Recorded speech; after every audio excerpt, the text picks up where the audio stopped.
Good evening, ladies and gentlemen, and welcome to Ricardo Silva Stadium on the campus of Florida International University. We are pleased to be here tonight to bring you the East Coast Championship of the National Independent Soccer Association.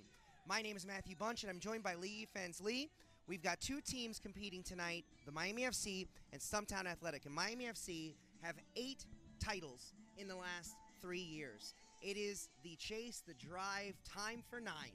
So, what are you looking for from Miami FC, the team that we're quite familiar with, in order to bring home that 9th title tonight?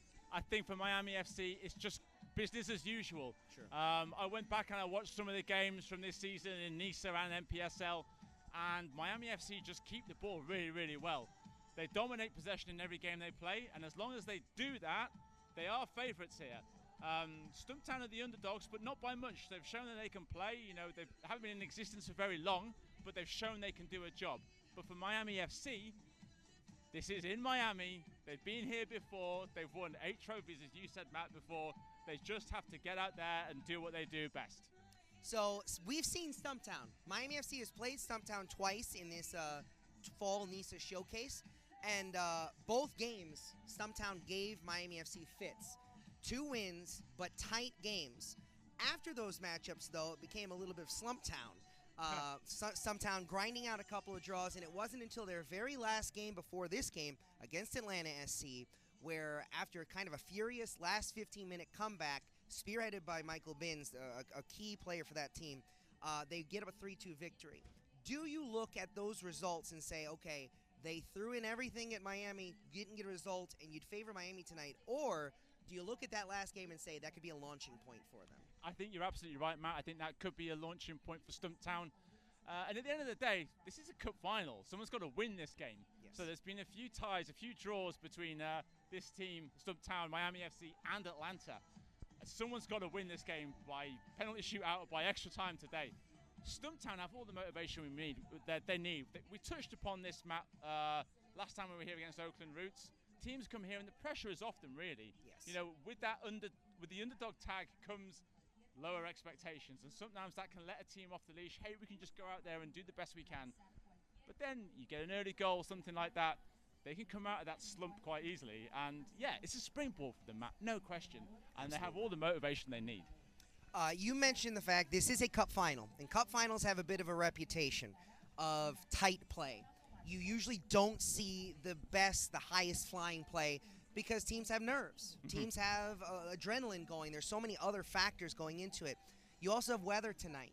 Yeah. We've had on and off intermittent sprinkle, mist, I don't know what you want to call it. It's not a typical South Florida night, and that might actually benefit some of the players because it's cool. Yeah. It's not an 85-degree kickoff with 90% humidity. There is the rain, but you look at this game, again, all those factors, weather affecting the pitch, cup final affecting mentality. What are you looking for tonight from either team or from both teams as the difference maker? Stumptown have done one thing really, really well. They're a new team, but they have key players right down the spine of the team. You've got Sergio Campbell in defence, Michael Binns in midfield, Donald Benamna is not playing tonight, so who leads the line will be an interesting one. Yes. We can bring in the starting lineups later. Yeah, I mean, for Stumptown, they've really got to play to those strengths, I think. Miami FC really, they need to come out here and they need to just keep the ball. If they let their opponents into the game, that's sometimes where they've struggled. And again, watching the games that they've played before this season, teams just give away possession against Miami FC. Yes, they so do. Stumptown really need to sort of get hold of that ball and control periods of the play. Yeah, it's going to be an interesting game for sure. And you mentioned the weather as well. It's going to be a factor in the game. It's an artificial surface. It's going to be slick. It's going to be difficult to control the ball.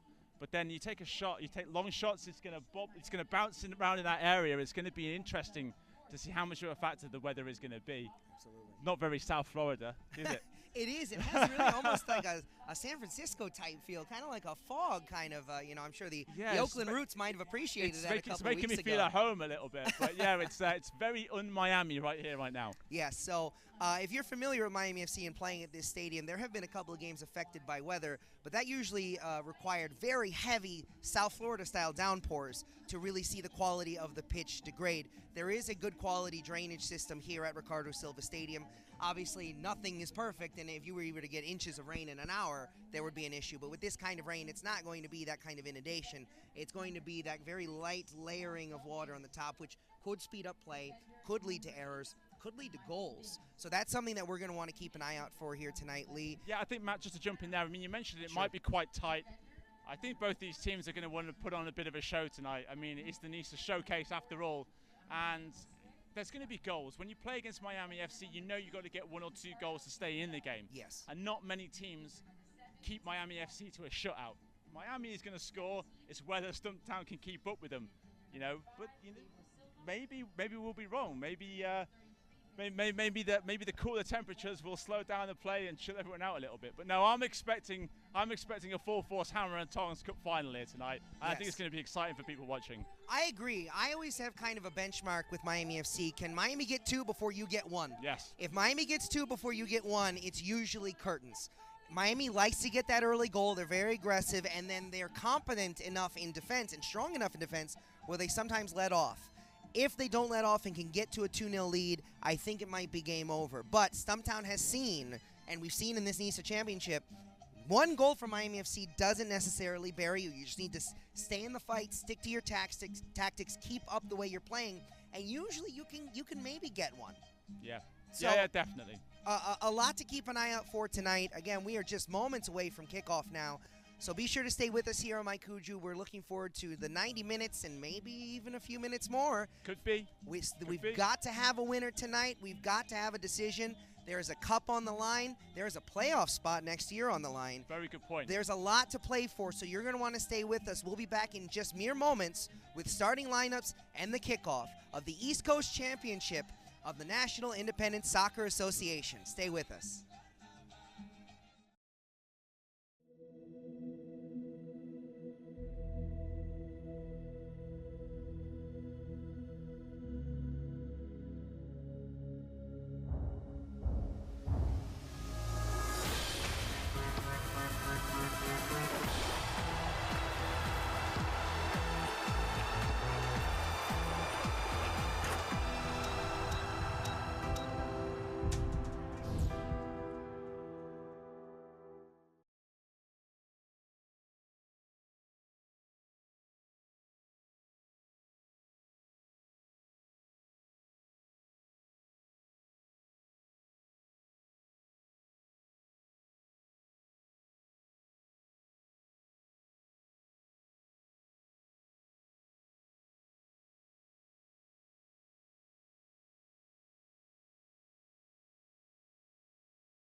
Welcome back, ladies and gentlemen. We are moments away from kickoff. We just had the national anthem perform. The teams are giving their high fives, greeting with the officials, going to their sidelines, getting last-minute instructions from their managers. And again, we are ready to go through the starting lineups now. We're going to start with the visitors in Stumptown Athletic. We're going to start with Miami FC. Head coach Paul Dalgleish, now again trying to get another piece of silverware in that cabinet. Mark Pace in goal, Othello Ba, Dylan Mares, the captain of Miami FC, Tomas Granito, Ariel Martinez, Lloyd Sam, Miguel Gonzalez, Harrison Heath, Brian James, Britton Griffiths, and Lance Roseboom. Lee, what do you see from that lineup? Yeah, I think it's pretty much as anyone would have expected. No out-and-out striker, so it's interesting to see. Sometimes Ariel Martinez is like a false nine, leads the line, but I expect maybe Miguel to play down the middle. Mo Chow on the bench. He may be featuring later on, especially if Miami FC need a goal. But Miguel Gonzalez had a great game against Oakland Roots, so it's hard to leave him out. Nice decision for Paul Dalgleish to have. But yeah, pretty much business as usual with that lineup. Harrison Heath has done well to come back, and then this is Stumptown. So Mark Steffens, head coach of Stumptown Athletic out of Matthews, North Carolina. Vincent Tasca in the back. Richardo Israel, Sergio Campbell, who you mentioned in the build-up lead. Great play. Gabriel Silva, Tate Robertson, Michael Binns. Key goals for Stumptown Athletic in their victory over Atlanta SC. Jalen Brown, Angel Espana, Nick West, Jake Ruffy, and Marcel Berry. Substitutes available off the bench. Camaro Da Silva, who actually scored that game winner in the 95th minute against Atlanta. Other options available there for Mark Steffens. In terms of what you see from Stumptown, what do you expect them to try to do to counter Miami FC's decisions here? I think they're going to try and hold on to the ball as much as they can, and I think Michael Binns is going to be the key player there. Like, he's the fulcrum in midfield that the whole play will sort of be built around. It'll be interesting to see how they actually line up. It looks like someone's won or lost the toss, and the two teams are changing ends, as you can see on the pictures now. But yeah, it's going to be interesting to see. Last time that Stumptown played down here, the goalkeeper was McGrain. So I think Tasker is the first choice keeper. So it's a chance for us to get a look at him. But yeah, once we get underway here, we'll have to see how Stumptown are going to approach this game. I'm quite interested in that. But yeah, no real surprises in the Miami FC lineup. I've been really impressed by the fact that Harrison Heath has been able to work his way into the starting lineup so consistently these last few weeks. Not necessarily a starting player for a good chunk of the season, but has put in really good performances and has kind of helped stabilize Miami FC leading into this game. Yeah, definitely. Harrison Heath is playing in a similar sort of role almost to Michael Binns. And what that does is it releases Dylan Mares to go wandering, make some plays happen, and it's how he interacts with Tommy Granito as well. Yeah, Harrison's done great to come back from an injury, get back in the team, and he's a great guy to have around the team as well. He likes to be a leader and likes to get the other guys confident and going. And we are underway here at Ricardo Silva Stadium in a miserably wet South Florida, and Stumptown come out with the ball early. Early touch there for the number 4, Sergio Campbell. Quick turnover, away. though. Here's Dylan Mares straight away, plays it into Miguel Gonzalez, and he just misses by the narrowest of margins. Well, they've come storming out of the gate, Miami FC, and that's the statement of intent of what they can do, Matt. Lee, it doesn't matter if Miami FC wins or loses tonight. Miguel Gonzalez is going to see that opportunity in his nightmares for a while, because that was set up on a plate. Quick turnover. Ariel Martinez very wisely moving that ball into Dylan Mares. Mares gets it centered up, and Miguel Gonzalez had nothing but the goalkeeper in front of him and just couldn't make the right decision, find the right kick. You know, maybe weather impacting that a little bit, maybe a little bit too much force on it, but that is a missed opportunity very early on. Well, he didn't miss by much. I was just saying the weather was miserable, but the players certainly aren't. They're in the mood to get this game going as quickly as possible, and the committed crowd here today, quite a few ponchos over there, and you can understand why. And here is a chance for Stumptown to have a little bit of play. Looks like they want to go long, spread out over to the left-hand side. It's over the top of Lloyd Sam, but Lloyd Sam recovers well and sees it out for the throw-in. Lands a little bit awkwardly, though, kind of shaking his right leg there. Good That's spot, Matt. not something you want to see from Miami FC. He's been so reliable all year long. And again, a little early possession for Stumptown. There's a battle of the two number 11s over there on down the Miami right, the Stumptown left. Jalen Brown. Well, actually, Jalen maybe playing a bit more central. That's a great ball into Jalen Brown. No, he just doesn't get there. And it's Harrison Heath who comes back and tidies up. Sam sends it long. Let's put it up right into the stands. Don't leave any uncertainty. Don't leave any margin for error. Just boot it. Here we go. The number 7 for Stumptown. That's Tate Robertson. It's going to be another throw.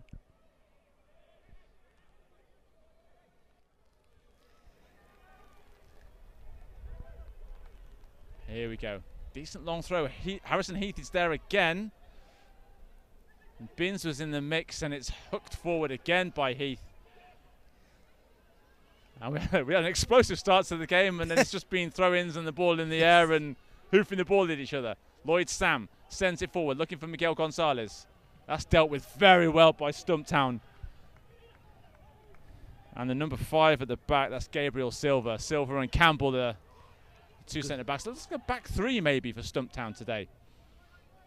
Othello Barr sends it forward for Brian James. Will the youngster get there? No. Campbell is across brilliantly. Brian James there, I think, had a hard time making up his mind on what exactly he wanted to do. It was a bit of a tricky ball, but kind of hesitated and let Stumptown jump on it. But the pressure he applies on the goalkeeper gives Miami a throw-in in a pretty good spot. Yeah, this is a nice little platform to build off. Othello will take the throw. And he's crowded off the ball, but the referee wants a free kick. Maybe a touch fortunate there, Miami FC. I didn't think there was too much in that. It certainly would have been a breakaway. Brian James takes it quickly. Back to Brenton Griffiths. Griffiths sends it all the way over. Tommy Granito sends it straight into his opposite number, Michael Binns. And has to go all the way back to Mark Pace in the Miami FC goal. We mentioned Binns in the pregame, Lee. I think as Michael Binns goes, so will this Stumptown team go. And he is very much in it right now. He is very aggressive, putting pressure on Miami FC, looking for an opening, looking for a crack. Well, there's an opening here for Dylan Mares. He sends it wide to the left back. Othello Barr. Othello into the middle. Well read by Sergio Campbell. Great skill there. And he almost found the pass as well, and he knows it. Number 7, that's Tate Robinson again for Stumptown Athletic. And he had a good game, Tate Robinson, I think, if I remember correctly, when they were down here last time. We'll get back underway with a throw-in. It's like head coach Paul Dalglish providing some instruction to Miguel Gonzalez, maybe telling him to get a little bit further up the field. Again, with that early opportunity, he probably wants to see his man have another shot at giving Miami FC the lead. That's going to be a foul and a free kick for Stumptown. Just talking about the shape, you know, we mentioned it in passing, but it looks like Ariel is playing through the middle for Miami FC with Miguel down the right-hand side and Dylan Mares on the left. So a little change of system. Quick free kick by Stumptown. Marcel Berry, the number 23 on the right-hand side, wants to take on Othello Barr. It does get it in the end, and it's a good clearance by Brenton Griffiths. And a chance for Miami FC to come away. Heck of an effort by Barry there. That looked dead and buried. Pardon the word choice there. But really made something out of absolutely nothing and put some pressure on Miami FC. And it's Brenton Griffiths. Such a calm, assured defender. Brian James brings it forward. Gets it back from Dylan Mares. Brian James trying to find Miguel Gonzalez. Silva gets in the way, and it goes all the way back to Tasker in the goal for Stumptown. Takes his time, wants his players to get downfield. Yeah, I think Stumptown, there might be a little bit of clock management to put it one way going on here, but you can see why. No free kick there. Yeah, winning ugly is better than losing pretty, Lee. I think Stumptown will take it. I don't think it's really ugly. It's kind of intelligent, isn't it? Yes, no, it is. No, it's not high-flying up and down and blah. But, yeah, you determine a strategy, you play it out. And, yeah, Stumptown want to deflate the ball a little bit here, slow it down, give themselves an opportunity to control, take a breath. Miami FC is very good at getting teams scattered. They're not going to get scattered tonight. Berry, not a great delivery there. But, yeah, I mentioned it pre-game. a lot of teams don't play very smart against Miami FC, as Jalen Brown might win a throw in here. No, goes to Miami FC. A lot of teams don't play very smart against Miami FC. They rush possession. They don't do very well with making the most of possession when they have it. Already from the start, you can see that Stumptown want to play smart, and I think that's a good move from them. Brian James has a bit of pressure. Harrison Heath helps him out. Over to Lloyd Sam. Roseboom with the big shot downfield. Miguel Gonzalez can't control it. Miami FC always likes to kind of start moves, start opportunities from the back line, and so far we've seen Stumptown getting very far up the field, even into the opposing box, trying to prevent that from happening. A little miscommunication from Ariel Martinez and Lloyd Sam there. Ariel just couldn't quite get the header that he wanted. And it goes to Stumptown. Miami FC sweep the ball up. Here they come at the defense. Dylan Mares to Miguel Gonzalez. Gonzalez back into the middle. Oof. Well, he was in the right place at the right time. I think that was Silva, the number 5, Gabriel Silva for Stumptown. But I think it will be a corner. Yes. For Miami FC. And they've been reasonably good from set pieces this year. And when you have a man like Ariel Martinez and his wonderful left peg to take a corner. We've seen a few different corner routines. This one looks like penalty spot. Miguel Gonzalez on the keeper. Not a great delivery by Martinez. Dealt with well by Stumptown. Granito sends it back out towards Martinez. Won't get there. That was a low liner of a corner kick. You could see exactly what Ariel was looking for, and that opportunity might come up again later in this game if they get another corner from that spot. It might be the old case of the slicky ball again. Yes. You know, he didn't quite get the contact he wanted. And a few touches down for Mark Pace in the Miami FC goal.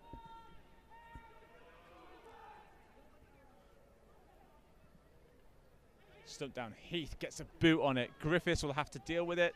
Did so confidently. Yeah, definitely. He's not short of confidence, that boy. you watch him play, like it's like he's kicking a ball around with his kid in the park. He doesn't let the occasion get to him, for sure. I have to be honest, I think Brian James helped out the official there a little bit. That ball did go out, but that whistle didn't come until after he had kind of pulled up on the run. An interesting dynamic there. Happy birthday, by the way, Matt. Oh, thank you very much. If anyone's listening, it was the happy occasion of Matthew's birthday this week. So yes.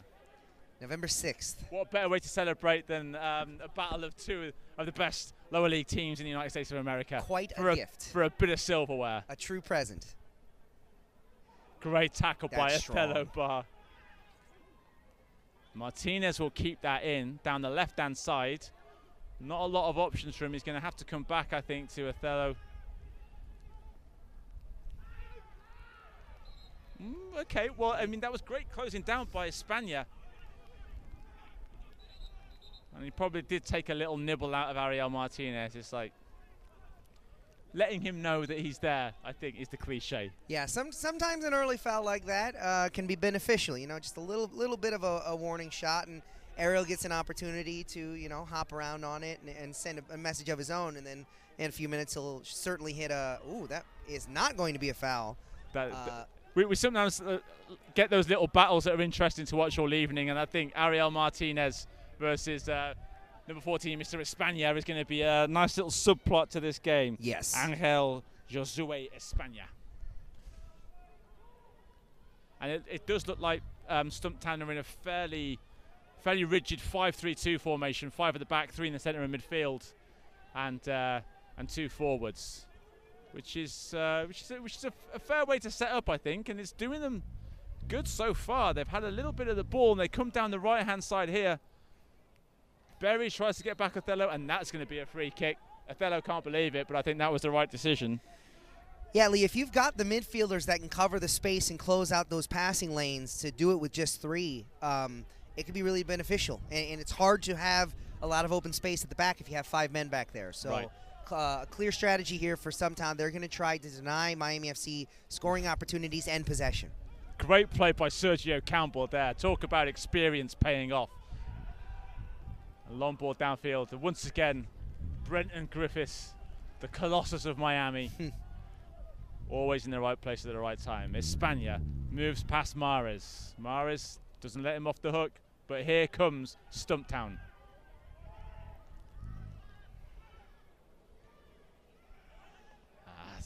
That is the will to win from Dylan Maras there. Back there, tracking back, doing his defending. Granito to Lloyd Sam. Granito again. Lee, you can see that ball is getting to where it's supposed to go in a hurry. That little layer of moisture that's come down has really sped things up. And when the ball's on this side, we can actually kind of hear it slick across. So in terms of quick passing, these teams are going to be able to get the ball where they want quickly. They might sometimes need a little bit of touch to slow it down. Yeah, 12 minutes into the game, and that early chance really has been the best moment so far to breaking the deadlock. Ariel Martinez, always lively, always looking to get on the ball. Just missed by Dylan Maras. A little moan goes up from the crowd. And now we're settling into a proper game of soccer here. Othello, 2 players in close attention. Well done. But it goes to Harrison Heath. Again, a Spaniard, the number 14 for Stumptown.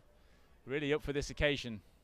Miami FC looking a little bit more settled in and confident once they get the ball. They love to move that ball along the back line, and they love to do it around midfield, and they're finally getting into that spot that they like. Against Stumptown, I don't think they want to do that too much, which is just to hurry the ball forward. I think it will pay to string a few passes together and keep a bit of possession. Lance Roseboom playing in the centre of defence today. And again, a giveaway from Ariel Martinez. Here is Espana on the ball again. Othello is quickly onto him. Espana does very well.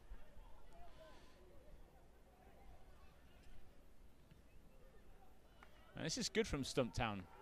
And not going to be overawed by this occasion and the final and playing Miami FC. 13 minutes in.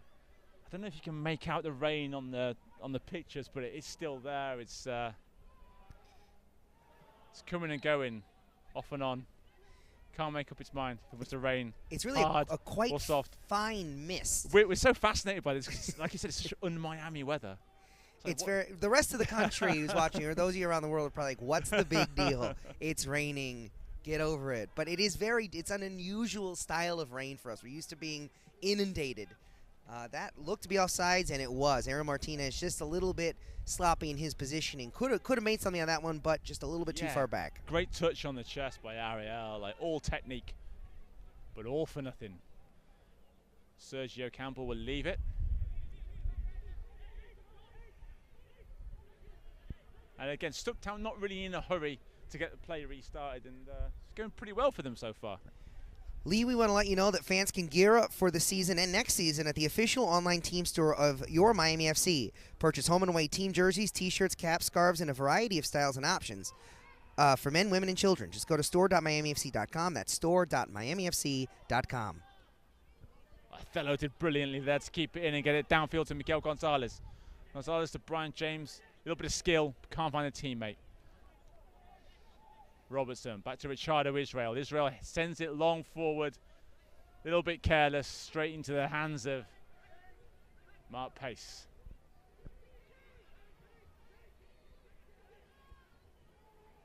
Harrison Heath on the ball for Miami FC. Ariel Martinez in acres of space, uses it well. Dylan Maras has been just given the freedom to roam around Ricardo Silva Stadium, popping up now on the right. Here is Miguel Gonzalez, back to Dylan Maras. A lot of space for Maras and not a lot of pressure thus far once he's on the ball. Although that was a brilliant pass with the pressure coming. Heath looking for a bit of movement, finds Dylan.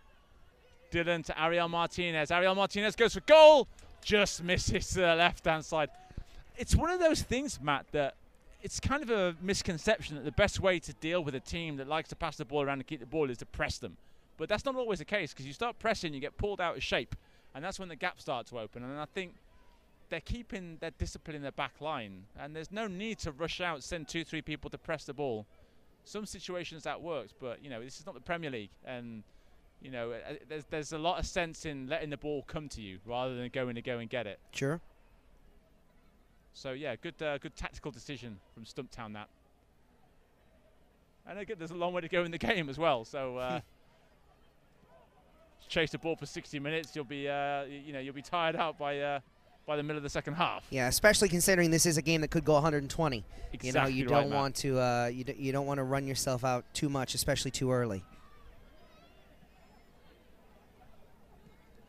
There's a little bit of a chess match going on down here at the moment. I was expecting hammer and tongs. I was wrong, but I think that part of the game might come later. Brian James decides he wants to do it all himself. Is he still going? It's come to Ariel Martinez. Miguel Gonzalez. Tasker has come out and Othello bar into the side netting. Wow. Well done. Brian James obviously heard me. Lee, I was thinking a few minutes ago, Brian James had those first 15 minutes a little bit hard. He made a couple of decisions, didn't really pay off for him, having a tough time settling in. That was Brian James hitting the on switch. That was one guy deciding, you know what, I'm ready to go. Let's see what we can do here.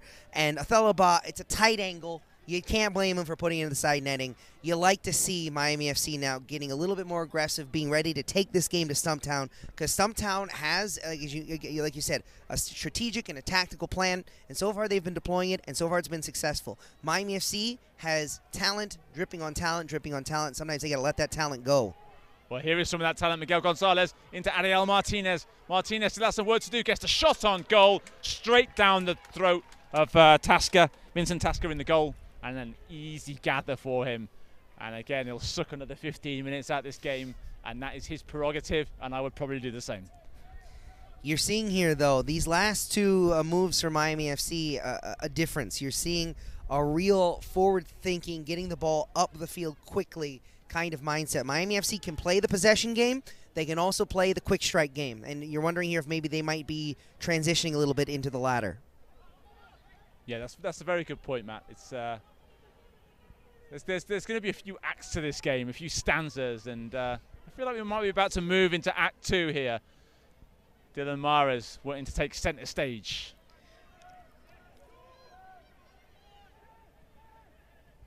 This weather really does take me back to the UK. I just wish someone would Postmates me a meat pie and a cup of Bovril, and I'll be set. That does sound pretty good right now. Someone look up the address for Ricardo Silva Stadium and make that happen for me. Throw in, Stumptown Athletic. Goes over Brian James and number 15, who I think is Nick West for Stumptown. Here is Harrison Heath, though. Ariel trying to get through to Tommy Granito. Great defending at the back there by the number 17. That is Jake Roof. Sam's been quiet, hasn't he? Yes. And he was very involved against Oakland Roots. Well, Miami FC coming through here. Is that going to be a free kick advantage? But Ariel Martinez still going. The ball is still in play. Back to Lloyd Sam. Tries to get it across, and it's going to be headed away by Espana. And a chance for Stumptown to get out. If Binns can make that work, he can't, and it's going to be a throw-in.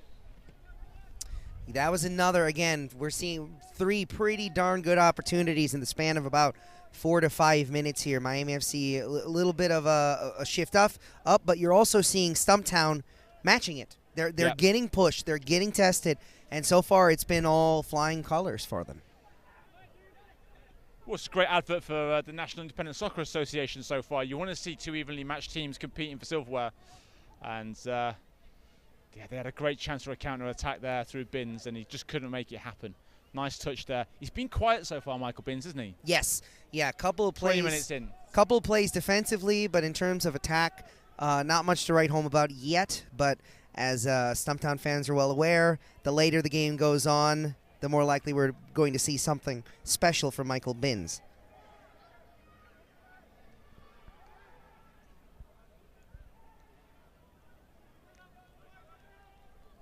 Miami FC building it out from the back. Comes across to Brenton Griffiths. All the time in the world. He could take a nap if he wanted to. Lots of space on that left-hand side. And this is where it can ignite. Right place at the right time by Marcel Berry. Tasker keeps it in. Did he want to do that? Ooh, that is a let-off. That is a let-off of the highest order. It's going to be a corner, which you wouldn't normally say is a let-off. But Tosca was on the ground, Miami FC with a chance to make something of it, and play was stopped. That delivery is a little bit too deep. And Richardo let it run out, and that's good play by Richardo Israel. It'll be a goal kick for Stumptown Athletic.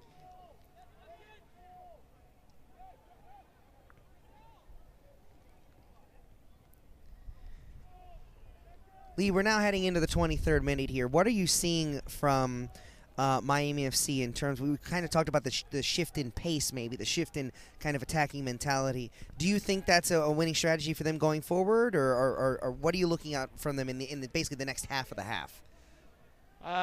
They can't really force this game because they don't want to leave themselves exposed at the back. Like I say, I think Stumptown have done a good job of keeping Lloyd Sam quiet down that right-hand side. I think they maybe identified that as an outlet, and here is Lloyd Sam.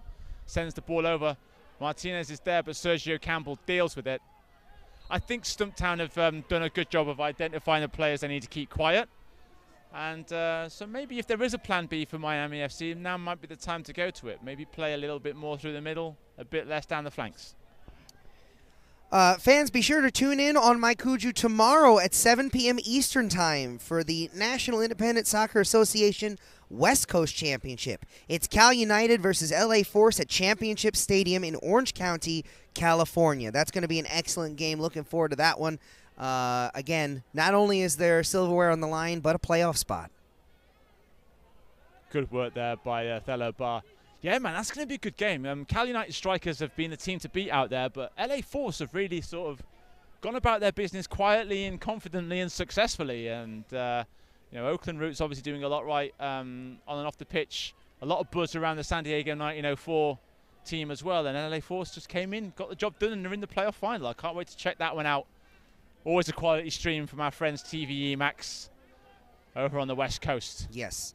And that West Coast was a real, I mean, in terms of competition, it was hard to beat this year.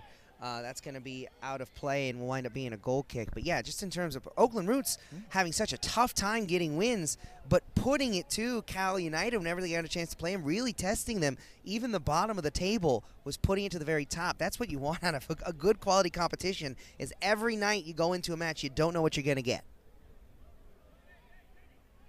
I don't know if there's a soccer game worth watching over and above that Cal United Strikers LA Force game tomorrow. Don't think there's anything else happening, so yeah, make sure to tune into that game. I recommend a solid, starting about 11 o'clock tomorrow morning, just really bear in on preparing for watching that game tomorrow night. Yeah, Lee needling me. I'm a bit of a Liverpool fan, so I'll be very busy tomorrow morning.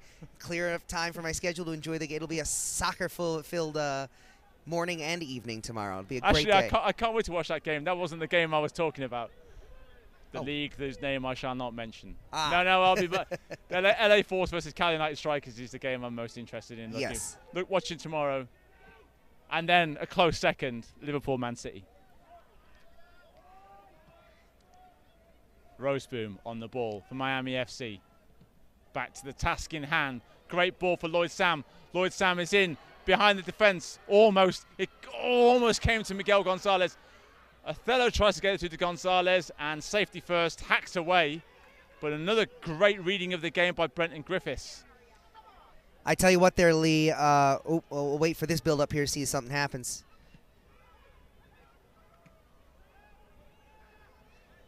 The Turf claimed its first casualty there on that build-up because Dylan Maris had a play on that ball but slipped and wound up on his backside. The rain has let up. It is now it's no longer raining at the moment, but that water's going to be there for a bit, and Miami FC is hoping they can keep their players upright here through the end of the first half. Well, weather watch. The rain has abated for a bit. Give my glasses a clean, and maybe this is where we'll get a little bit of action. 25 minutes down, 20 minutes in this half to go. Harrison Heath turns, looks up. Ariel Martinez, back to Heath. Lloyd Sam starting to get a little bit more time on the ball. He's done a good job. I think it's Roof over there of keeping him quiet. And I think that's probably what they've told Jake Roof. Don't let this guy, Lloyd Sam, have too much time on the ball. Don't let him pass you. And he's done very well. Roof has over there. Othello Bar sends it into the area. You could see what he was trying to do. There's a whistle, and I think that's going to be a handball. That is a handball. Dylan Amaris turned immediately to the head official, indicated it should have been handball. The official does a good job. Sometimes they get criticism for that, but they know what they saw, and sometimes you need a second or two to kind of process it. Make sure you have the understanding of events in proper order. The whistle is blown. The call is made. Miami FC with an opportunity to take the lead here, Lee. Well, if I had to pick someone to take a penalty to save my life, Ariel Martinez would be very near the top of that list, if not at the top of that list. And, well, it wouldn't be, I like to call it a cup final. It wouldn't be a playoff final in North American dialects if there wasn't a contentious decision. We'll have to look back at that one maybe after the game. Lee, you said it. Ariel Martinez, left foot penalty kick. You don't want to jinx it, but you're going to trust you're going to get a good, strong strike at that ball. Ariel Martinez slices up the goal. Vincent Tasker to beat.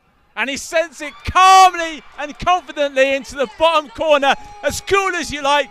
Ariel Martinez from the spot. Miami FC 1, Stumptown Athletic 0. You know, Lee, Dylan Morris, the captain of this team and such a leader, but we say it over and over again. Ariel Martinez is the Miami man. He is the man that symbolizes what this club and this city is about. And the ability for him to step up and put that ball in so confidently, it's exactly what you expect to see. I mentioned I didn't want to jinx him, but I wasn't really worried because you're confident in his ability and his skill to overcome anything. Commentators jinx, forget about it. Ariel Martinez puts Miami FC up 1-0. Yeah, and I think we were talking about how this game is going to play out, and Miami FC just knew that a chance of some sort was going to fall to them. They had one early chance, very early, and it's come in the way of a penalty, and now we have a game, and now this is going to force Stumptown to become a little bit more positive, maybe not straight away, but now they have some work to do. It's not a mountain to climb, but there's a little bit of work for them to do now. We mentioned it in the build-up league. Can Miami FC get 2 before you get 1? If Miami FC can get a second goal here before halftime, you would absolutely favor them to carry it on through the rest of the 90 minutes. But we have seen Miami FC grab an early lead and give it away, especially in this NISA showcase. The level of competition has been much higher than what they had been accustomed to. Stumptown has to be looking positively here without throwing too many resources in because you don't want to be caught empty at the back. But there can be a goal to be found if they work it right. Yeah, definitely. And this is now about how they react. It's the old story. Now, here is Michael Binns. There's 2 players down. It's Ariel Martinez, and I think it's Tate Robinson. Don't know if that was a clash of heads. Robinson is holding his head. It's going to be a little injury timeout here. It is indeed, Lee, and this injury timeout is brought to you by Atlantic Rehab Center, the leader in sports medicine. Visit one of their facilities in Dade or Broward County. Call 305-405-0400. That's 305-405-0400 to make an appointment. Well, a chance to catch breath, maybe sort a few things out for both teams. Miami FC need to make sure they get into the locker room without conceding a goal in the next 15 minutes or so. Stumptown, it's kind of harsh on them, Matt, wouldn't you say, because they've done pretty well and they've been in the game. They haven't really created much in the way of clear-cut chances, but I think the plan was to keep it tight, and the penalty's a blow for them, isn't it? I think what I would say, Lee, is it is a bit harsh, but like you also just said, the fact that they haven't really been able to create any chances on goal to threaten Mark Pace, Miami FC have. I think right now that's the difference, and even though their goal didn't come from open play, Miami FC does deserve a goal. I don't know if you want to give like a half goal to Stumptown or something. They do deserve something, a nice consolation gift so far out of this first 30 minutes. But I think 1-0 is fair based on what we've seen, but I would not at all be surprised to see it go in at halftime 1-1. Stumptown has the capability, has the patience, again, the tactics to make it happen. For sure.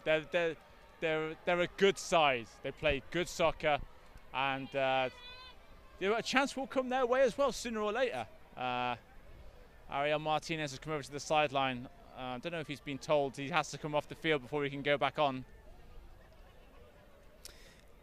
Whatever the decision is, Paul Dalglish is not very happy about it, and his assistant First team coach Nelson Vargas down there as well. Yes, Vargas really giving him a once-over there. I think the issue might have been Ariel was like, well, why do I have to come off, but the other guy didn't?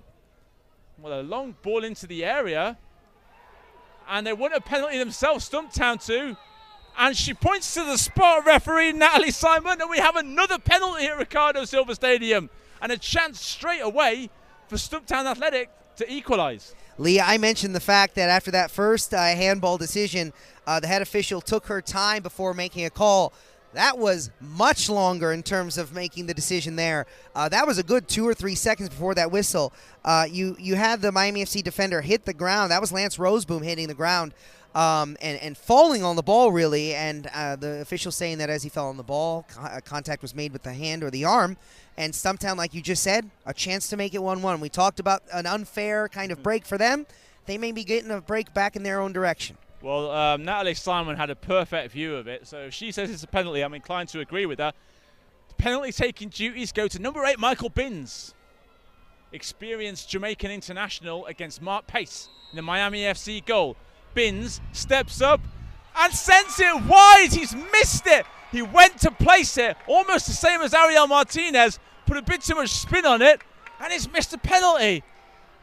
Wow, Matt, well, he had to score that. Really, for them to get back into this game, that's a huge, huge let-off for Miami FC. That is the definition, I think, Lee, of too cute by half. That was a really kind of technical, little bit of a curve on it, trying to sneak it in. Sometimes it's better to just put your foot through the ball and let what happens happens. And Michael Binns, we mentioned in the build-up, as he goes, so Stumptown goes.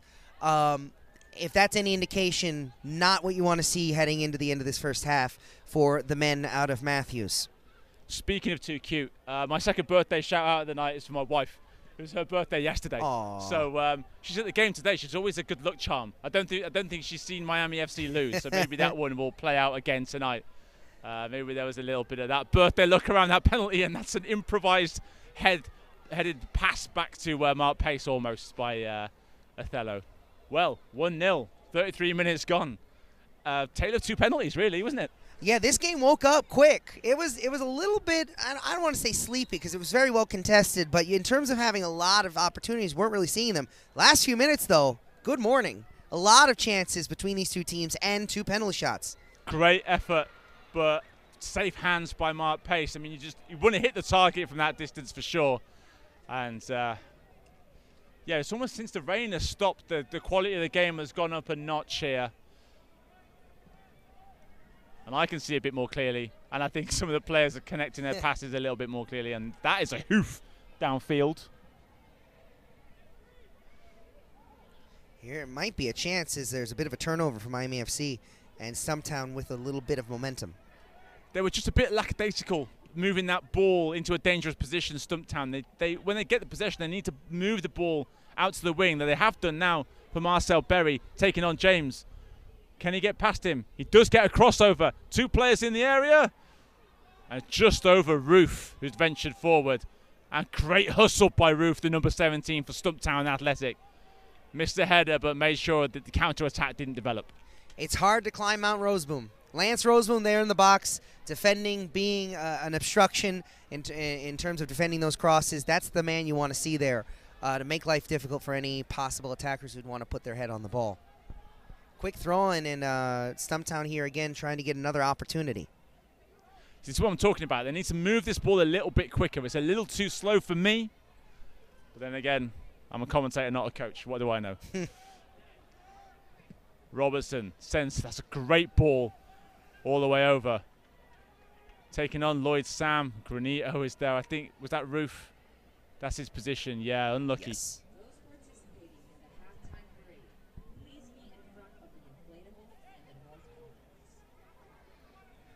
Decent looking throw. Roseboom was there. Will Dylan Mares get there? Mares at speed, running at Sergio Campbell. Berry is there to help him out as well. One way then the other for Dylan Mares. Goes out wide. That's Granito.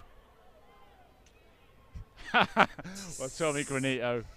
That's the sort of player he is, and if you can do something with a little bit of flair, that's how he prefers to do it. You love to see players that have both technical ability, skill, and that showmanship. You know, that's always fun to see on the pitch. A player isn't afraid to give a little bit of a performance. Full of confidence, yes. Tommy Granito. Definitely not short of confidence, that man. Ariel Martinez, the goal scorer. I mean, he's always wants to be in the game, but now you can see his tail is up a little bit more.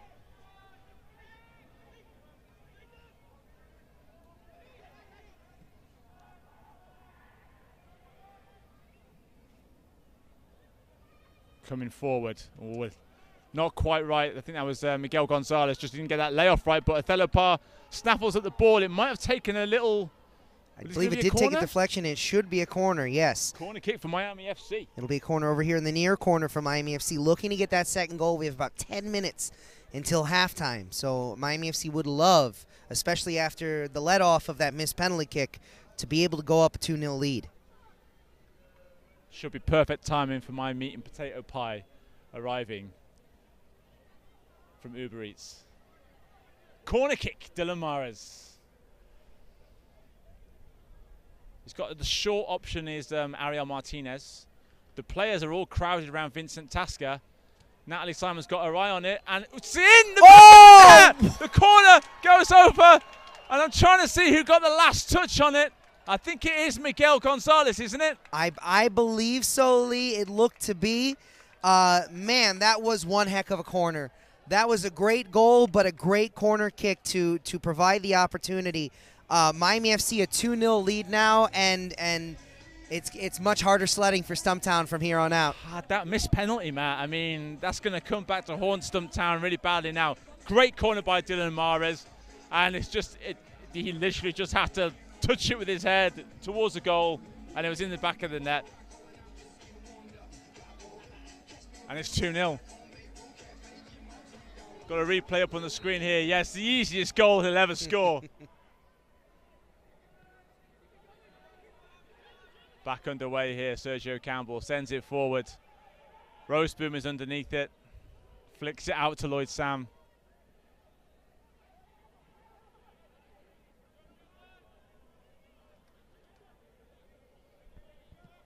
Great ball forward by Brenton Griffiths, and Dylan Mahrez might get there. Sergio Campbell's got work to do. That was a good effort out of Sergio Campbell to get his foot on the ball and just knock it out. They really need to slow Miami FC down. A third goal goes in, and the last, you don't want to say the last 45 minutes are perfunctory, but I don't recall seeing Miami FC blowing a 3-goal lead before. They really want to keep this at 2-0 or try to sneak one in past Mark Pace. Well, we've seen a 2-2 from these two teams before. Yes. And you know, against Atlanta there was a couple of 2-2s. So maybe another 2-2 is in the stars. I think. But you're right. Stumptown need to make sure they don't go in 3 goals down at half-time. Get in the locker room. Have a little sort out. Sit down. And figure out how you can get back in this game. Oof. You can see what this game means to these players, Lee. That is good, solid, physical play. Granito loves to tackle like that. Yes.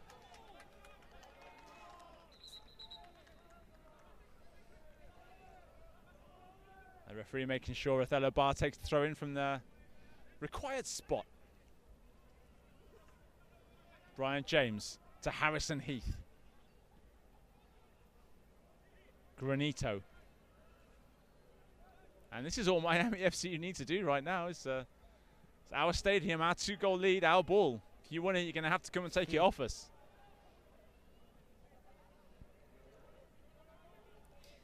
We've seen it time and again. Miami FC, I sometimes call it bully ball. Get that early lead and then just really kind of, come and get it. And usually with that kind of patience, with that kind of build-up that they're able to carry out, a third goal comes and a fourth goal comes. Foul not called there, but Miami FC retaining possession. That one will be called. That one will be called in a better spot. But Miami FC with 2 men on the ground now. Need to check out Brian James. Yes, Brian James is down. It looks like he's going to get back up. A little bit slow. I think it might have been more a case of an awkward landing rather than a foul. So sure. Again, I think the referee got that one right. Looks like Harrison Heath disagrees with me.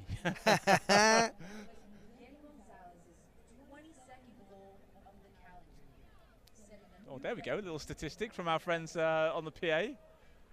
Yeah, good job out of the PA announcer there. 22 goals for Miguel Gonzalez this calendar year. That is a new club record. So congratulations to him. Well deserved. The man scores in bunches. and I would know. Good delivery. Oh, a little bit too far. Though I think the wind took it a little bit. Yeah, but, I got hung up a little bit and gave Tosca just enough time to get very well positioned for it. Have Stumptown got enough about them to maybe manufacture a chance, get one back before half time? Well, not with a ball like that, they won't.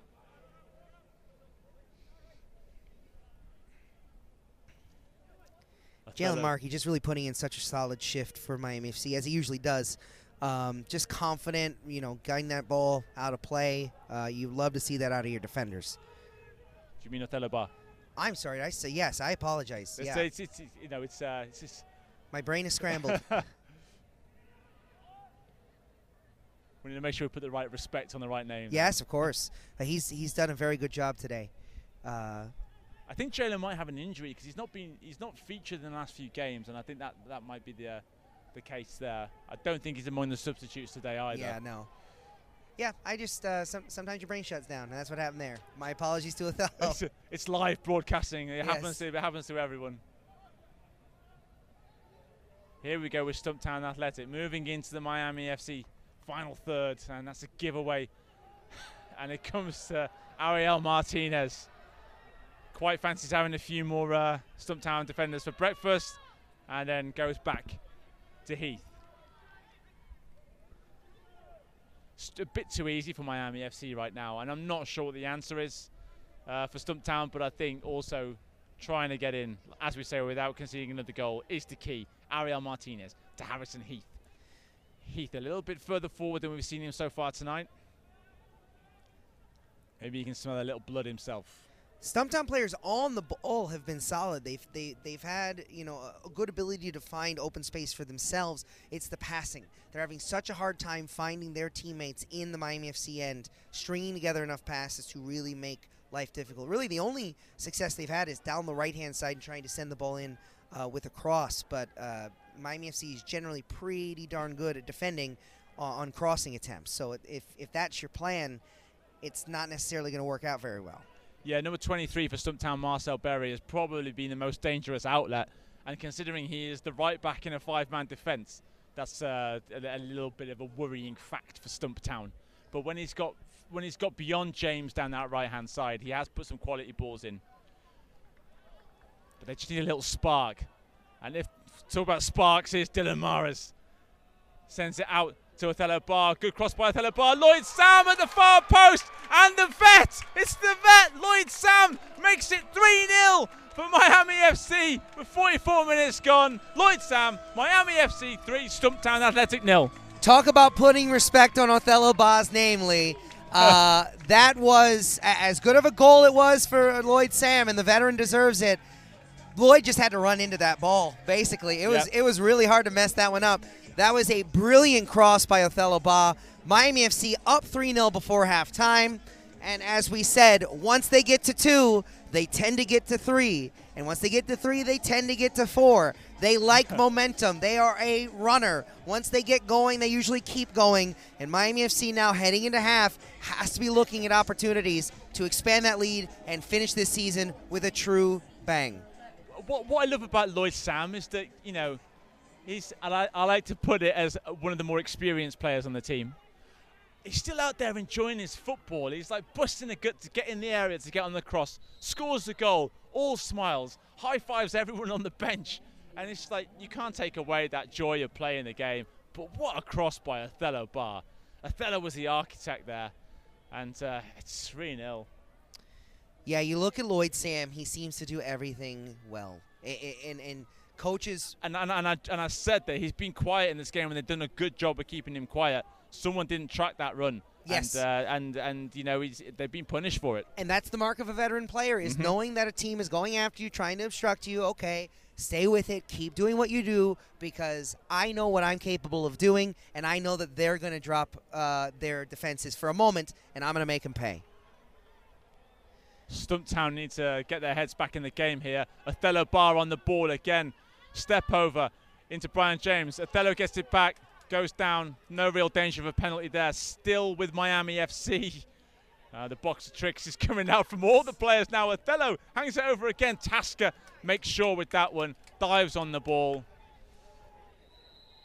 That will be the whistle for halftime. We had 1 minute of extra time here in the NISA East Coast Championship. Lee, it's 3-0 Miami FC over visiting Stumptown Athletic. What do you do if you're heading into that locker room and you're trying to get your team up and going in this second half facing a 3-0 deficit? You can't shout, you can't panic, you can't go in there and give them the hairdryer treatment. I mean, unless you're sort of on the Alex Ferguson sort of level and you have that like authority behind you, they need to sit down and have a good calm chat about how they can get a goal. If they can get one goal without conceding, they can build on that, and maybe if they can get a couple by 60, 70 minutes and then try and find the equalizer and keep Miami FC quiet. Mark Steffens is a name in American soccer. He's been in big games before, and he's had teams that have won big things. But this will be one of the greatest achievements of his career if he can come out of halftime down 3-0, equalize with Miami FC, and wind up winning this East Coast Championship. So we'll have to wait and see. We have about 15-20 minutes before we come back to the field to start the second half. So we are going to send you into our halftime break. Please stick with us here on Mike Huju. We're looking forward to bringing you the second half here from Ricardo Silva Stadium. We'll talk to you in just a moment. See you then.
I've been going silly for the west side. Keep the work rate high.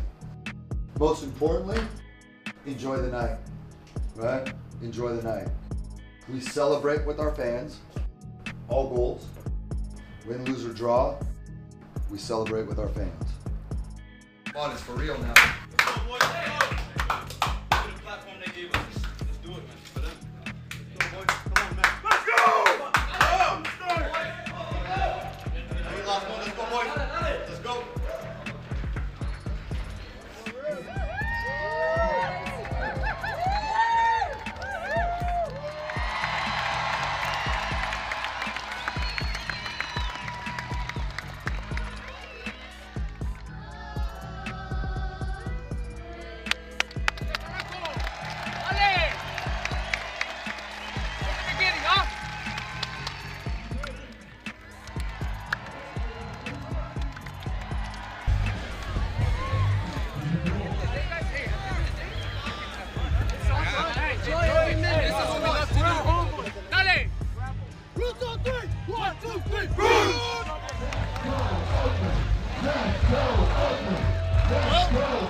See my love dance.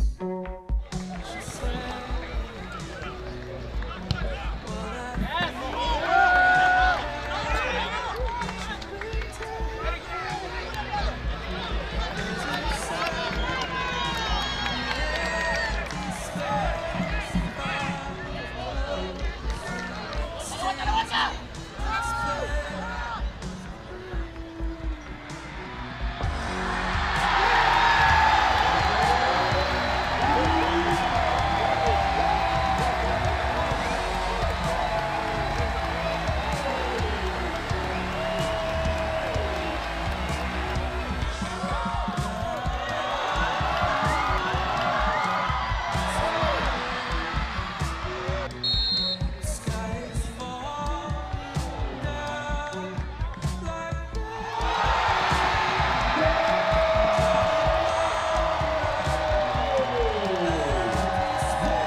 That is a hat trick.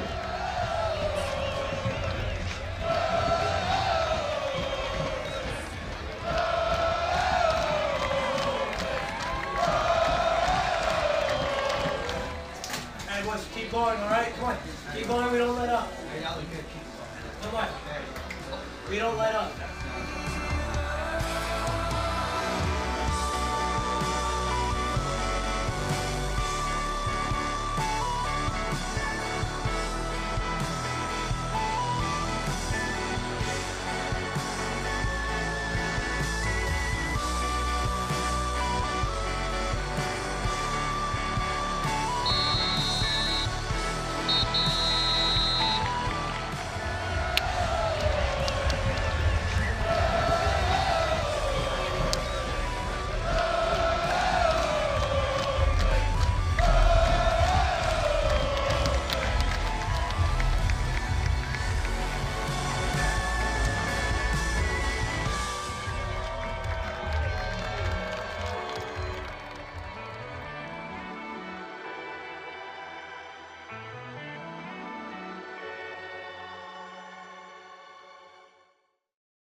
Yeah.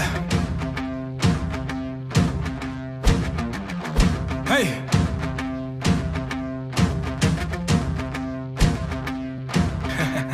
Woo.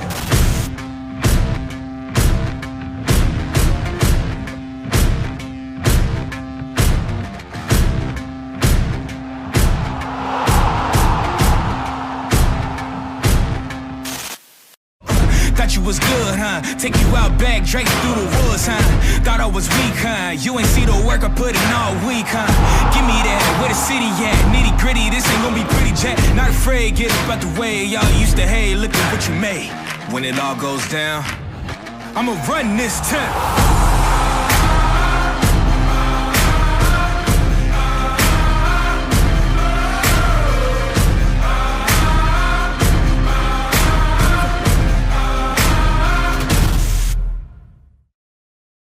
Here he is, the vet, the vet. There he is. Yes!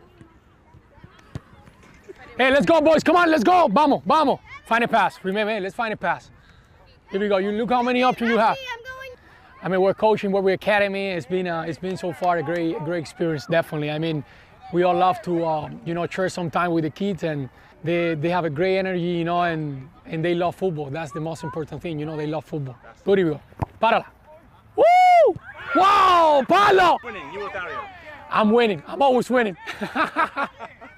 I've seen some kids who have impressed me with some of their shooting abilities. I mean, there's a lot of them, so there's a lot to keep your eyes on. But I have seen a few that have surprised me, you know, with some rocket shots. I've seen Harrison Heath as a goalkeeper. Do you rate Harrison as goalkeeper?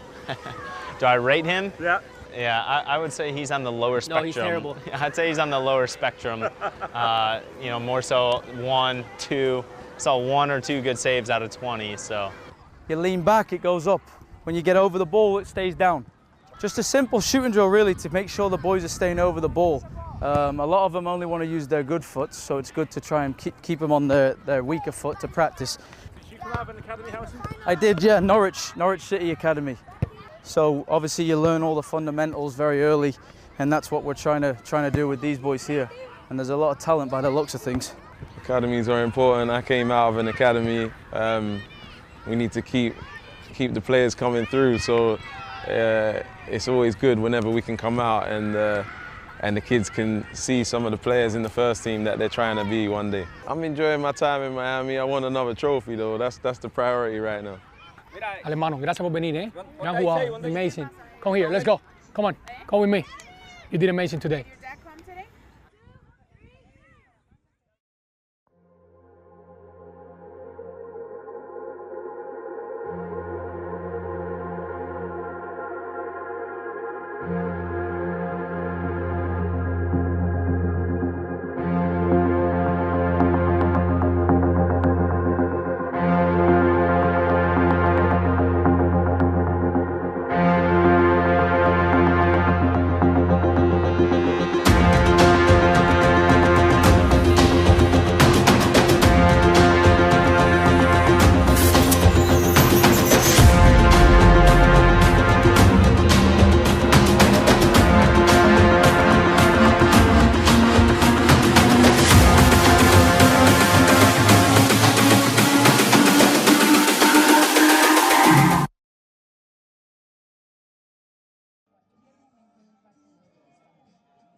Welcome back, ladies and gentlemen, to Ricardo Silva Stadium on the campus of Florida International University. We're just about to kick off the second half of the East Coast Championship of the National Independent Soccer Association. Well done, Matt. My name is Matthew Bunch. I'm here alongside Lee Fans Lee. 45 minutes down, a 3-0 lead for Miami FC. It would appear to be they're just a little while away from a coronation, but Stumptown are going to do everything they can to stop that. What do you think Stumptown are focusing on coming out of halftime? They need a goal as quickly as possible. That's the first thing. So if they can get it back to 3-1 by the time we get to 50 minutes, they have a chance in this game. Obviously, you don't need me to tell you, the longer it goes on without them scoring, the bleaker it's going to get for them. It looks like there may have been a substitution for Stumptown at the half. Yes, number 16, another silver. So we've got 2 silvers on the field. And we're underway here. We're underway here at Ricardo Silva Stadium for the second half of this game. They just need to get on the board, Matt. It's as simple as that. Once they get one back, then they can work on getting the second and the third. But here is Lloyd Sam already looking to make his mark again. Cross. That's a low cross. Nearly snuck through there, Lee. That was close. Tate Robertson will tidy it up. Good defending. I didn't see who got. There was a vital touch there. Here's the substitute. Substitute is Lamin Suma, who came on for Jalen Brown. So that's a forward for a midfielder. Looks like an Beg your attacking. pardon, it is Suma, not Silva. Looks like it. Hey, we all make mistakes. I made one in the first That's half. 1-1 for us now as well, Matt. Yes, we're all knotted up here in the commentator's booth. But, yeah, so Suma's on. That's a forward on for a midfielder. That's a statement of intent for Stumptown. They're trying to get attackers on the field. They're trying to get a goal in the back of the net.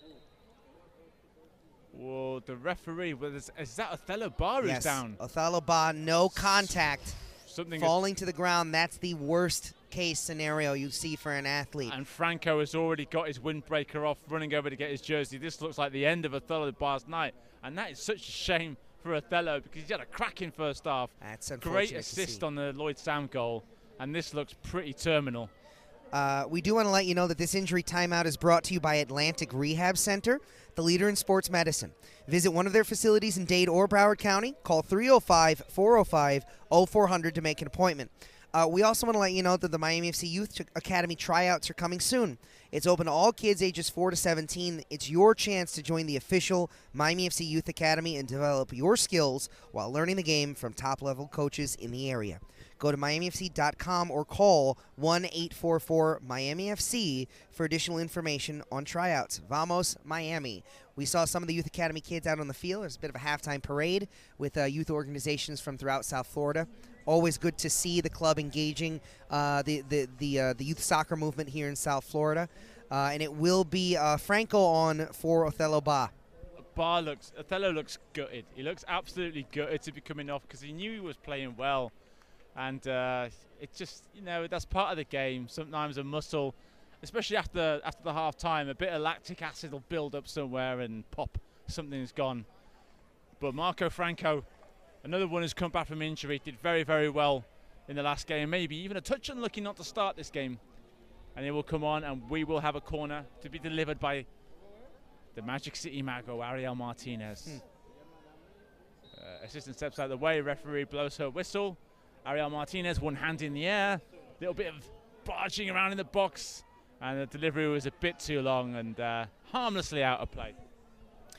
That looked to be, we talked in the first half about the Ariel Martinez corner on the other side of the field. It looked to be a similar intent, but better delivered. There was no one on the end of it, but it was a ball designed to go to that far back post.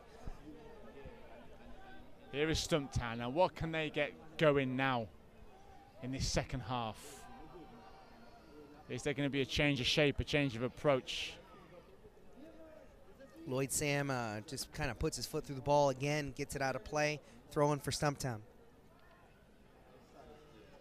Here is Stumptown. I think that's the Spaniard on the ball now. Sees some space for Richardo Israel on the left-hand side.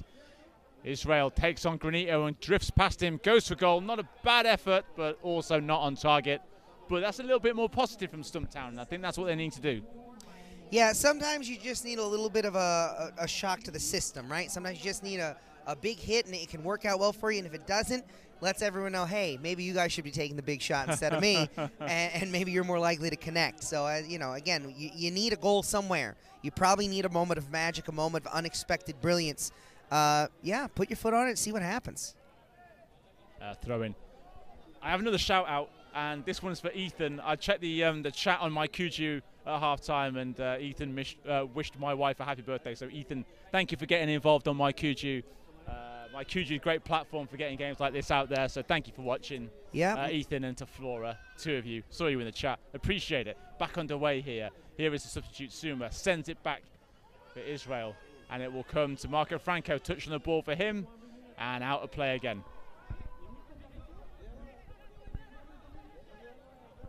You do get a sense of urgency here from Stumptown. They're trying, when they get the ball, they're trying to get it back in play quick.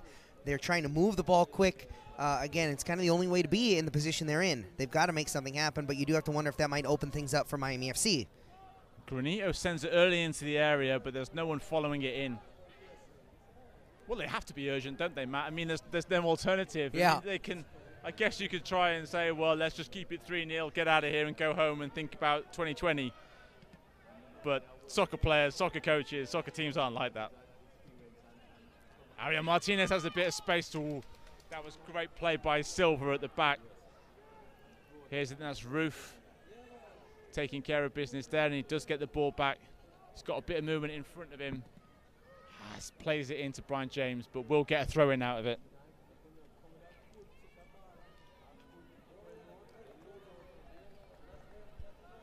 Has to go back. A couple of substitutes from Stumptown to finish their warm-ups and maybe coming into play sooner rather than later. Like I say, 5 minutes gone. Still not even really a sniff of a goal for Stumptown. Sam under pressure goes back to Mark Pace. It looks like it will be João Gomiero da Silva coming in, who scored that winner against Atlanta. What a winner that was. I remember seeing that one. Incredible. 2 incredible goals in that game.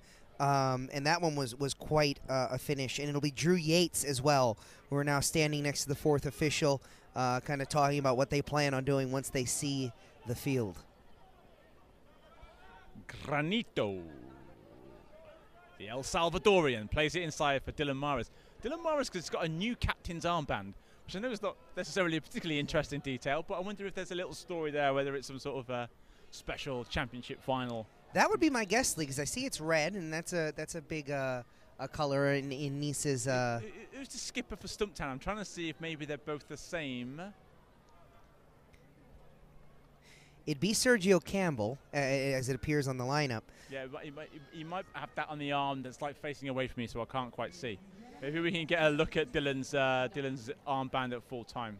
Marcel Berry coming off, one of the subs coming on for Da Silva. And Yates coming on as well. Don't know who he's coming quite on for yet, but that's a big loss. The player has left the field on the far side, as you can do now, and he's going straight to the locker room, and I think it's Michael Binns. Ah, that might do it. And the jersey is off. He is not pleased. And I think I would say he's probably not pleased with himself. Because we was expecting him to be one of the main men for Stumptown, and it didn't really happen for him tonight. Yeah, Michael Binns has been a 90-minute man for Stumptown. He has played full games for them. You have to wonder though if Stefan's looking at the lay of the land, just wanting to get roll the dice here and go with something different. But yeah, Michael Binns is going to be looking back on that missed penalty for a long time with a bit of regret. Well, I'd completely forgotten about that as well. But yeah, he did miss the penalty, and I think maybe that's probably where some of the frustration comes from. And again, Marcel Berry had a very, very good first half, even though obviously his team let in 3 goals, and I think he's being withdrawn for a more attack-minded player, so he can hold his head up high. Here comes Stumptown, but they've given it away to Granito.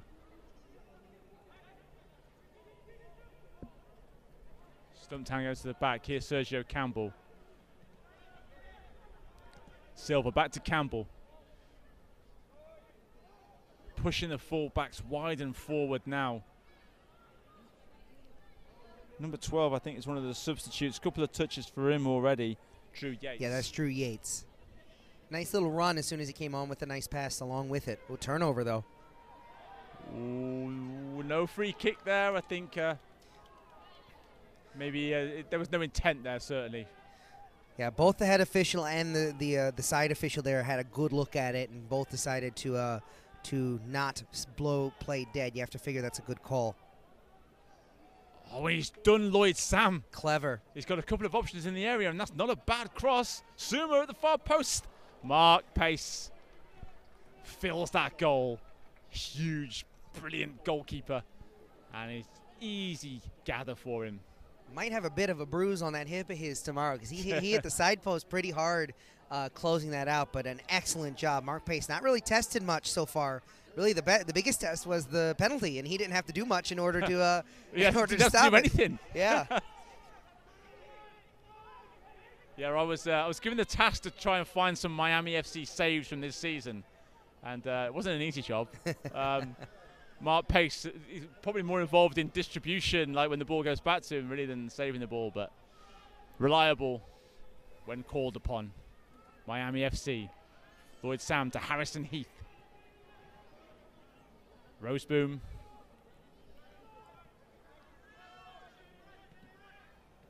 Patient play, and it comes out to Marco Franco down the right-hand side. Franco can't beat Richardo Israel, but it will be a corner kick. Ariel Martinez immediately trots over to try to take it. Try and take it. He will take it. Miami FC have been up to the challenge on these corner kicks, Lee. They've generally been pretty probing, pretty interesting opportunities, including the goal for Miguel Gonzalez. They change the corner every time, and it's the penalty spot this time. Delivery into the near post. Solid header away. 10 minutes gone of this first half, 55 minutes of the game. Miami FC look as comfortable as you like. Granito to Mahrez. Brian James makes a bit of room for himself, puts the ball into the area. Tasker is there and quickly out. Great turn by Espana, I think that is, on the ball for Stumptown Athletic. He's got an option to his right-hand side and he uses it. Back to Espana. This is a bit better from Stumptown, and they're keeping the ball, stringing a few passes together. Tate Robinson back to Sergio Campbell, and you can't rush it. Miami FC can't score a fourth if Stumptown have got the ball. I tell you what, though, Lee, like you said, this has been a bit of a jinx there. I was just about to say this.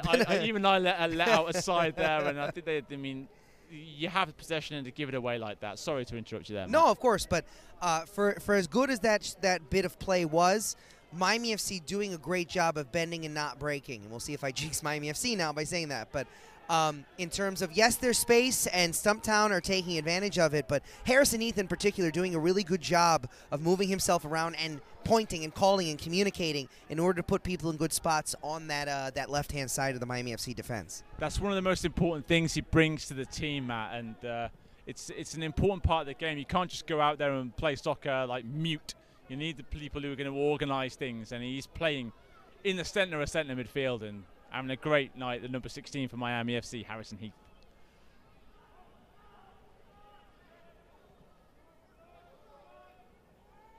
Robertson versus Granito, and Granito's tugging away at his shirt a little bit too much, and Stumptown come down the right-hand side again.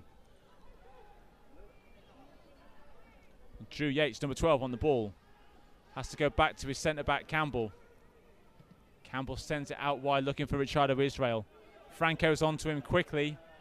He's got two to deal with. Richardo Israel trying to go down, and he can't keep it in play, and it'll be a throw.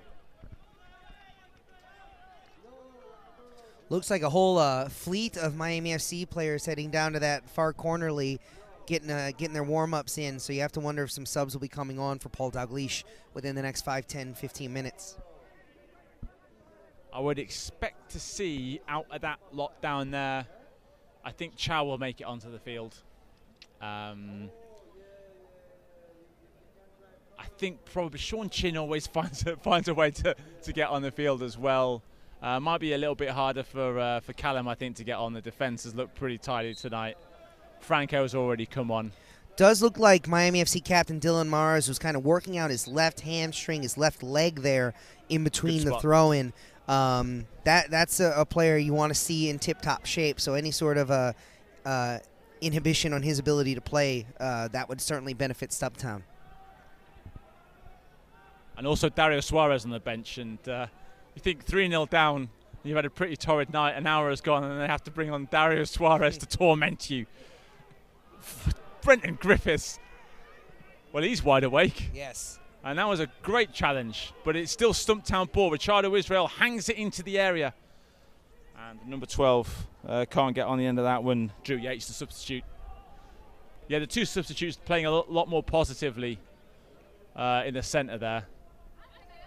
Yeah, Drew Yates came on, has been very confident, not at all, showing no rush, showing no inability to get into the game.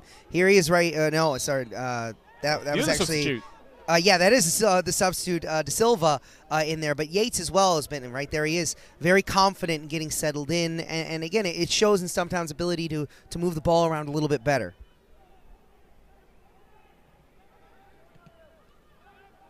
Not a bad ball forward if he can get there. Again, confident defending by Griffiths. But they still have the ball. Stumptown choosing to work it slowly rather than send the cross in. And again, this is possibly a little bit more like how they should have played in the first half. Again, sometimes teams show Miami FC a little bit too much respect. Ooh. That one has hit what I can only politely describe as the midriff of Brenton Griffiths. It hit where you don't want it to hit, and then we'll leave it there. Well, talking about where you don't want it to hit, here's Ariel Martinez trying to hit the back line. Ariel Martinez into the area, can't find the finish, under pressure by, I think, number 4, Sergio Campbell. Is there a worse feeling in this association than Ariel Martinez with space and a head of steam? Because that is just a terrifying feeling for any defender. And it does look like, is that Brenton Griffiths down? Brenton Griffiths is down on the floor. Yeah, and I believe that was a shot from the Stumptown forward, Lamansuma, the sub, that caught him in an unfortunate spot. And if you've ever had that happen to you, you know it can take you a few minutes to get back up and running, literally and figuratively. We do want to let you know. Go ahead, Lee. Go do your live read. So we do want to let you know that this injury timeout is brought to you by Atlantic Rehab Center, the leader in sports medicine. Visit one of their facilities in Dade or Broward County. Call 305-405-0400 to make an appointment. If you play soccer for any length of time, sooner or later it will happen to you. And there's no magic sponge or spray or anything that will sort it out. It just requires walking it off. And that's the first time I've ever seen Brenton Griffiths not smile because he's taken the ball to the groin. There's still a hint of a smile there. Yes, it really is. I mean, you can't break him. It's impossible. He's walking over now. He's having a laugh actually with his head coach. That's a good sign. He's gonna, like you said, Lee, take a minute, take a breath, take a little bit of a stretch, and on the field he comes again in as good a spirits as you could hope to have. Given the circumstances. Stumptown here with possession, looking for a pass. Again, Miami FC just does a great job closing out those passing lanes, but over to the right-hand side, maybe Stumptown trying to work it down the wing. Just running into a brick wall again. They are finding a little bit of space down that right-hand side, though. Comes in to substitute Joao De Silva. Still has the ball. Brenton Griffiths can't get there. Winning a couple of phases of play here, and that's good soccer to keep the ball flowing down that right-hand side. They just need to find a ball. Oh, Brian James just stood up to that, but Stumptown still have the ball. This is better from the visitors. There's no need to force it, no need to rush it. One goal will get you moving towards getting back into the game. And it's the best they can hope for now. The Miami FC discipline back into shape. There's no gap out there. They choose to go down the flank where there is some space. It's the substitute Suma, I think, on the ball. And finally it comes into the area. And it is kind of sort of on target, and they want a corner, but they won't get it. It's a goal kick for Mark Pace. You know, it's Miami FC with this big lead. Anytime we see it, Lee, it's as though they get a 12th player on. And the way that the defense tightens up, in the best sense, the way that they really start locking things down, it becomes harder to get that one goal down 3-0 than it was down 1-0. The Miami FC defense is looking much better now. Not that it looked bad in the beginning of this game, but it's looking much better now. And they're creating opportunities. It explains why they're able to kind of, this snowball effect that they're able to kind of put on teams. We've seen the Miami FC play Stumptown. We haven't seen a result like this from those games. This is Miami FC at full strength, at full production capacity, putting it on Stumptown right now. Very well put, Matt. I can't disagree with any of that. And I think it's just, again, it's easy for Miami FC because they don't really need to attack too much. And that makes it harder and harder for Stumptown. Well, here is Ariel Martinez, sends it out to the side to, I think that's Dylan Maras on the left-hand side. It's Barsh off the ball legally, says the referee. Brian James is there to prevent the counter-attack. Yes, Miami FC will not even come out so far that Stumptown will get like a counter or anything like that. They're going to have to do this the hard way. They're going to have to try and find a spark of inspiration. I mean, if you just look at that build-up right there that we saw between Miguel Gonzalez and Ariel Martinez, calm, patient, perfect passing, exactly what you want to see. There are going to be more opportunities like that for Miami. There's no reason to think they won't get a 4 unless Stumptown can really reorient themselves, and they got to get a goal on the board. They got to get one on now. You know, basically, they got to get it up ASAP. Well, the time is running out, Matt. You're absolutely right. Look at Rose Boom. It's just, all the players are so confident, and he's still going. Does give the ball away, and now there is a player out of position. Stumptown can't take advantage of that quickly enough. And another substitute is going to be entering the fray, and it'll be Tima Javidze. Well, here's a chance for Stumptown. Brenton Griffiths in the right place. We want to let you know, fans, that you can gear up for the season and for next season at the official online team store of your Miami FC. Purchase home and away team jerseys, T-shirts, caps, scarves, and a variety of styles and options for men, women, and children. Just go to store.miamifc.com. That's store.miamifc.com. Nick West comes off for Tima Zavidze. We'll be back underway with a throw-in. Nick West is a great name. I know it's very random, but I love that name. That is pretty random, Matt. Like, you have to, when the next break in play, you'll have to explain that one to me further. But I don't know. It just sounds like a spy or an agent or something, you know? Nick West. Okay, now I get it. Yeah. Here we go with Tommy Granito. Little bit of movement down the left-hand side. Comes inside to Ariel Martinez. Ariel, 2 players can't stop him. Pulling a shirt can't stop him. Goes out. Dylan to Brian James. Brian James, really good ball out to Marco Franco on the right-hand side. The number 3 has a little bit of work to do here. Granito is in support. And back to Roseboom.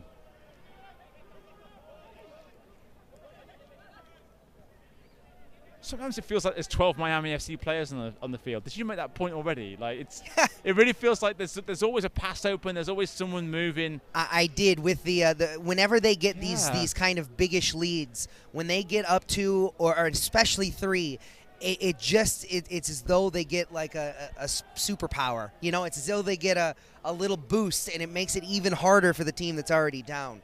Yeah, you start to hear the Ole chants. Once Miami gets in this kind of comfortable position, it seems they get even stronger. Whoa, that was good defending by Silva, the number 5 at the back for Stumptown Athletic, just to deny that chance that was developing for Miami FC. Yates now. Again, it's like there's 6 Miami FC central midfielders there. You just can't get no time on the ball. It's a swarm, Lee. It's the only way to describe it. Triple sub is coming. Swarm. And it is Suarez, Chin, and Chow.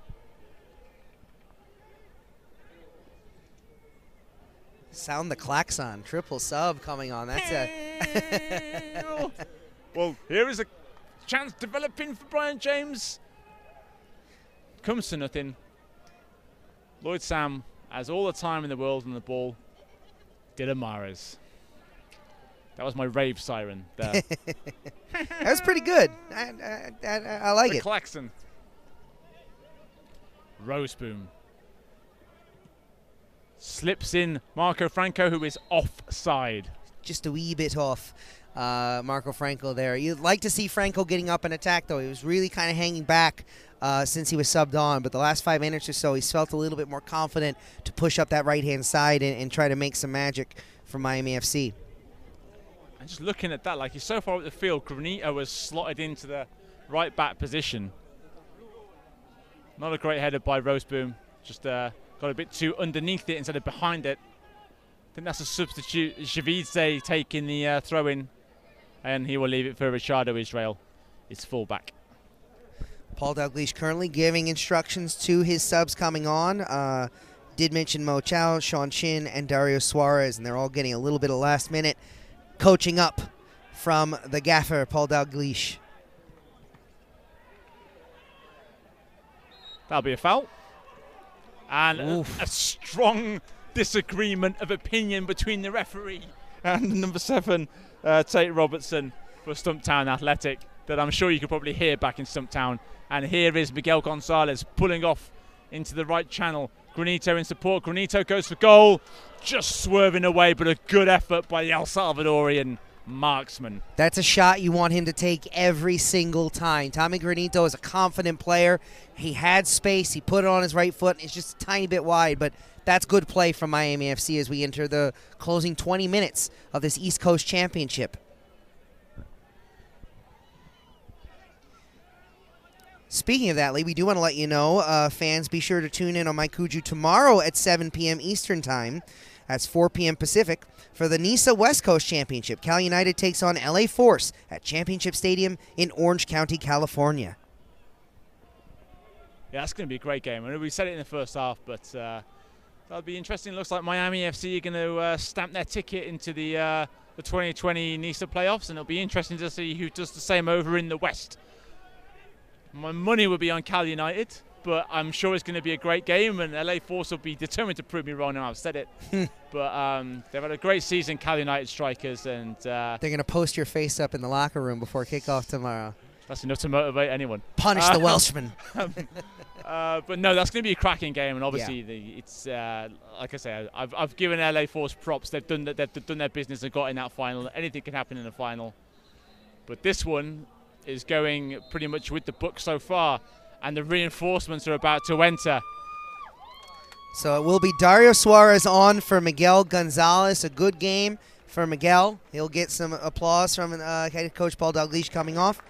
It'll be Mo Chow coming on for Ariel Martinez, the Magic City Mago, the Miami man himself, getting some well-deserved rest after a really good effort here tonight in front of the fans at Ricardo Silva. And it will be Captain Dylan Mares coming off, making room for Sean Chin.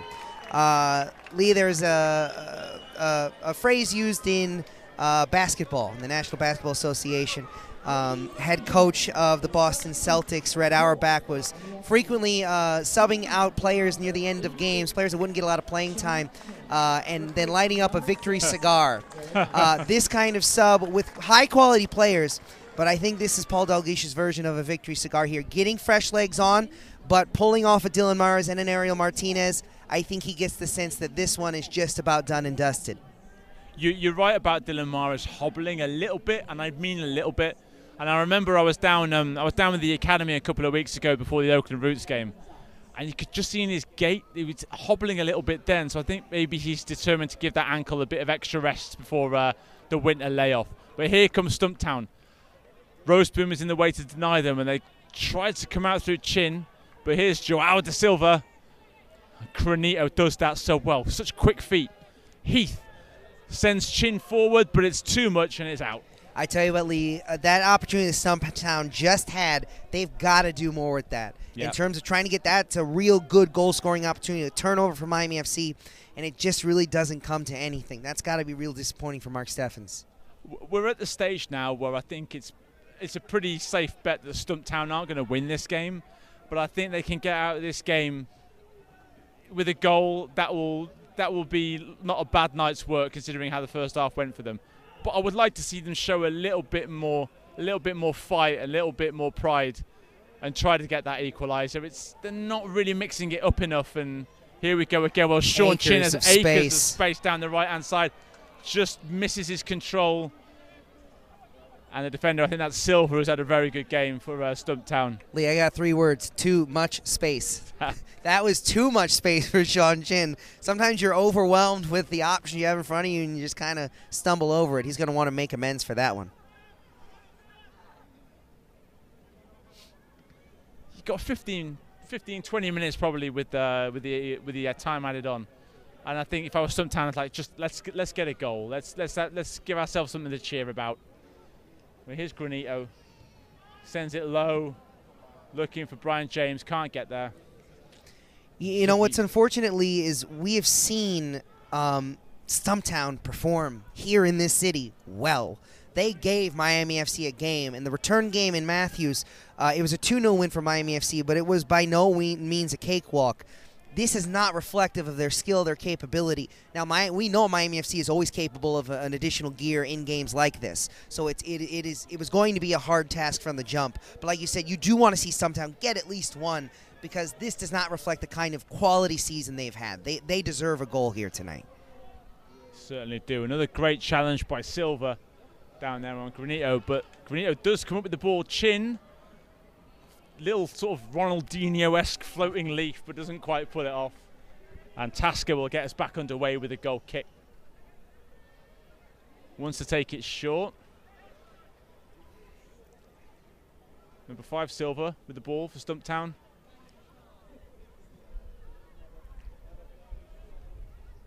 Oh, and it just misses Roof there. I think they're spread out a little bit too much, Stumptown. I think the defence just needs to push up now. I mean, it doesn't really matter if you concede. Try and get that goal. Roseboom, a bit of pressure, deals with it well. Franco, plenty of room in the right back position. Chin, 88, the Chinger, moves forward. Trying to leave Israel behind. Chow can't get on that one. Robertson did very well in defence for Stumptown. That was a great pass and even better defending. And that's going to be a foul with a Stumptown free kick. She's had hardly anything to do recently, the ref, but finally she has a foul to call. And Harrison Heath, 3-0 up, and he's running away with the ball, and he'll get a yellow card for his troubles. Hearing that one. I think he doesn't mind it, kind of bring things a little bit slower. I think he just wants his name read out over the PA. He's like, well, we're probably not going to score a fourth. The only way I'm going to get my name read out today is by getting a yellow card. I want to hear my name over the Tannoy speaker system at Ricardo Silva Stadium. Stumptown looking to get something going here, looking maybe kind of an organized practice piece. Try to put pressure. Now they're just going to lay off, play it short. Get it in there. Like, Matt, sorry, just get it in there. Like, it's just a waste of an opportunity, and then to dribbled right out of bounds. It sums their night up. They're not a bad team. It's not a bad group of players, but when you have a chance like that to just get it in the area and see what happens, and it's just come to nothing. That must be so frustrating for Coach. And Chin again has tons of space, but goes down the left-hand side to Dario Suarez. Just at the last moment, defended. Suarez, such a firecracker in terms of just making instantaneous magic. Not able to do it there, but Stumptown have to keep an eye on him down the left. Come on, Stumptown, just show a little bit of fight here. Just put a few passes together. Get down the field.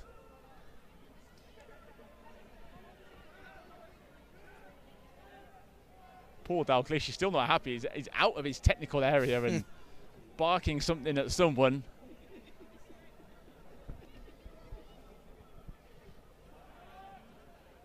He's cried out. He's got, I think is that the substitute Yates? He's got so many players around him, but actually he's done quite well. And Suma can't get there. Yeah, Yates has been really impressive since coming on, Lee. Doesn't seem at all bothered to come off the bench, doesn't seem shaken by the moment, doesn't seem to be bothered being 3-0 down. He seems to be playing his game pretty confidently. He's got to figure out a way to kind of communicate that confidence to some of his other teammates.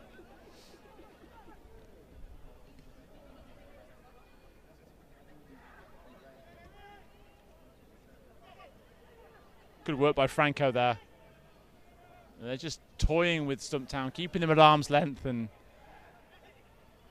even when they're penned in their own half here, they don't panic, the orange and blue. Yeah, just the word confidence, Lee. This team is dripping in confidence right now, and they're going to have space and opportunities right here if they want to take it. Sean Chin calling for that ball. Ooh. that pass had come maybe a second earlier, Sean Chin would have had a really nice run in on goal. But again, Miami FC here, their focus is possession, their focus is control, and so far they've had plenty of it. Well, another substitute for Stumptown Athletic being withdrawn is number 14. That's Angel Josue España. Very good first half, being pretty quiet in the second half, and on comes Odenbeck, the number 6.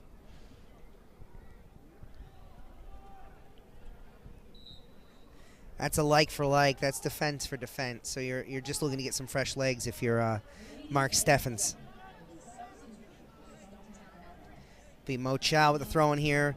Marco Franco hit the ground there for a second. He looks like he popped back up. We're going to get an appearance from Callum Chapman-Page shortly. And Hector Morales. Gina Morales is possibly coming on as well. We'll have to wait and see. Silva. Back to Tasker. Tasker sends it forward. Heath is underneath it, but here's Robertson. That's what they need to do. Get it out of your feet quickly. Make something happen. Let the ball do the work. Roof forward for Suma. There's only so many times you can go sideways, boys. Sooner or later, Stumptown have to knock a pass forward. Robertson tries, finds Chow in the way, but they still have the ball. Joao Silva, that's better. Javidze tries to hold it up. 3 orange and blue shirts around him. Granito sends it long, looking for Chow. Chow gets a touch on it, and Sergio Campbell is there to sweep up at the back. Give Chow an inch and he'll take a mile and a half, and yes, he was almost in there. That was really almost something out of absolutely nothing. So much talent available for Miami FC. You never know when that moment of magic is going to appear. Well, going to appear now, it looks like, is Callum Chapman-Page, the Englishman, the number 5 for Miami FC, and it is Brenton Griffiths who will have a chance to get some ice on that unfortunate injury of his. Little TLC. Yeah, just needs a good little soak in a tub, I think, should do a world of good. A world of good for him. Paul Dalglish giving him a nice round of applause coming off. A tremendous effort. You know, you always single out the attack from this Miami FC side, but the defense today, sterling. It's really the only way to describe it. The only word to describe it is just sterling performance. He's such a fun defender to watch. He's always so calm under pressure. Got a few good touches about him. And his work for the night is done. We have 10 minutes and the extras left. Stumptown move breaks down again. Sean Chin looking for Chow. A little bit too much spice on that ball. I'm glad the rain stayed away. Yeah, first Never 20, did get 30 my minutes. meat pie and bovril, but now I don't need it. So it's more like a Repa and Polar beer weather now. So yeah, you can't really ask for better weather now. We could have asked for better weather earlier, but in terms of weather here is Stumptown in the area. Suma has a little bit of space. Javidze, oh, he can't quite find a teammate, but there was not really anyone showing for him. Lee, the passing for Miami FC has just been so clever these last really 40, 50 minutes of gameplay. It was a little. You just said it, and then Granito just. Yep. He bobbles out and under no pressure. But no, I know what you mean. It's that last pass accepted. It's just been so clever, and it's not long balls necessarily. It's these little short kind of touch and go passes. It's great to see. They paint pretty pictures with their passing, which is not an easy thing to say and not an easy thing to do. But they do it so well, and I think that, you know, Paul Dalglish has made it very clear he wants to put the Miami FC way onto things as Stumptown are behind the defence. Hung back over, no one there following up. Harrison Heath to Brian James. It's a beautiful thing when the team makes the game look so easy. Oh, Chow was almost in there. Great play by Campbell again. Here's half a chance for Javidze. Franco under pressure. Smart play by Franco. Granito. He's got some work to do himself. And here's a touch for Callum Chapman-Page. Spins it out to Lloyd Sam. Lloyd Sam all by himself. He must be lonely there. He's got so much space. all the time in the world. And, well, there's only going to be one winner here.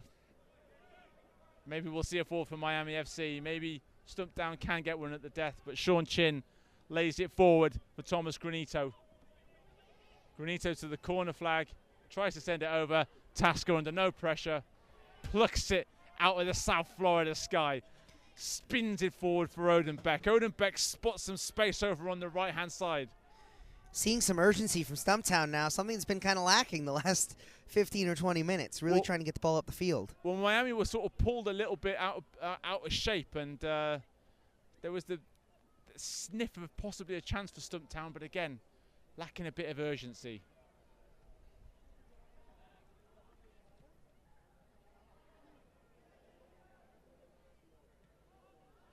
And again, choosing to build out from the back. Wants to take on Chow. Pass forward to Shvidze. And back to Chin. Chin has plenty of room to move into down the right channel. He hasn't got any support. He's got 3 white shirts around him. And he'll win a throw-in, will he? Yes, he will. He will indeed.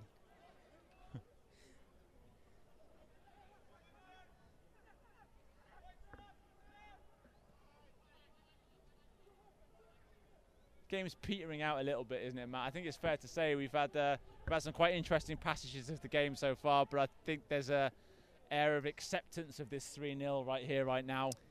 Yeah, I agree, Lee. It's Miami FC. It grew stronger as the game went on, and Stumptown couldn't answer. They were hanging in this fight first 30 minutes. They were really in it, and it seemed that missed penalty from Michael Binns really took the air out of their sails. Miami FC capitalized on it and just put it away. And that's what great teams do. That's what champions do, which is take a punch, absorb it, deal with it, and then find an opportunity to potentially put the game away. Would have been a much better call if that goal had actually gone in for Sean Chin. But, you know, all the opportunities are going Miami FC's way. They don't need to be playing attacking ball. That's just what they do. And I would not be surprised to see a fourth here in the next 7-8 minutes before this game wraps up. He's done well at the back, Silver has. We've said his name a few times. He's had a few interventions, and I think the fact that they haven't scored any goals in the second half has been in part down to him. Some crucial interventions. Campbell's done all right sweeping up, and he's here against Lloyd Sam. Sam sends it back to Super Dario. Brian James now playing a little more centrally. Franco. Chow pulls off onto the right-hand side. He's got some targets in the area. That's a good delivery. And another great intervention. I think that was from Silva. That was vital. Yeah. That was a vital intervention because there was a waiting head on the end of that pass. Two of them lurking with intent. Yes.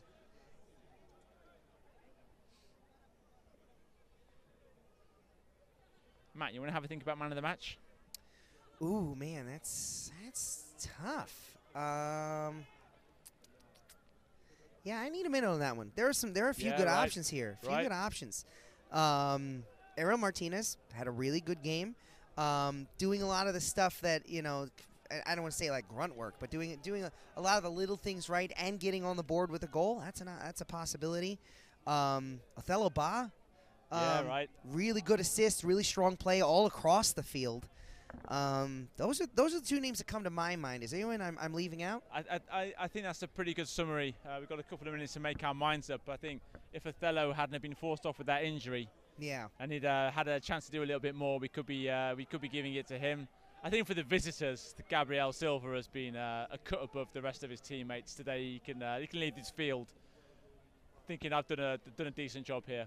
Let's see how this attack develops. Sam sends it out to Dario Suarez. Maybe someone can force their way into man of the match contention here.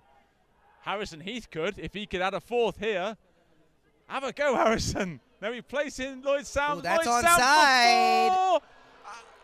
And he's onside, and it was a great save by Tasker in the end. It was Lloyd Sam can't believe it. I tell you what, I think Lloyd Sam might have taken the cake if he had scored that one. With the goal that he already has. Yeah, that was just good, smart play. Harrison Heath, you wanted the shot from him, but Heath knew better. He knew that his compatriot, Lloyd Sam, had a good look, and if not for Tosca's intervention, it would have been 4-0. Corner comes in, a great header. And a good save by Tasker, and I think we'll do it all again.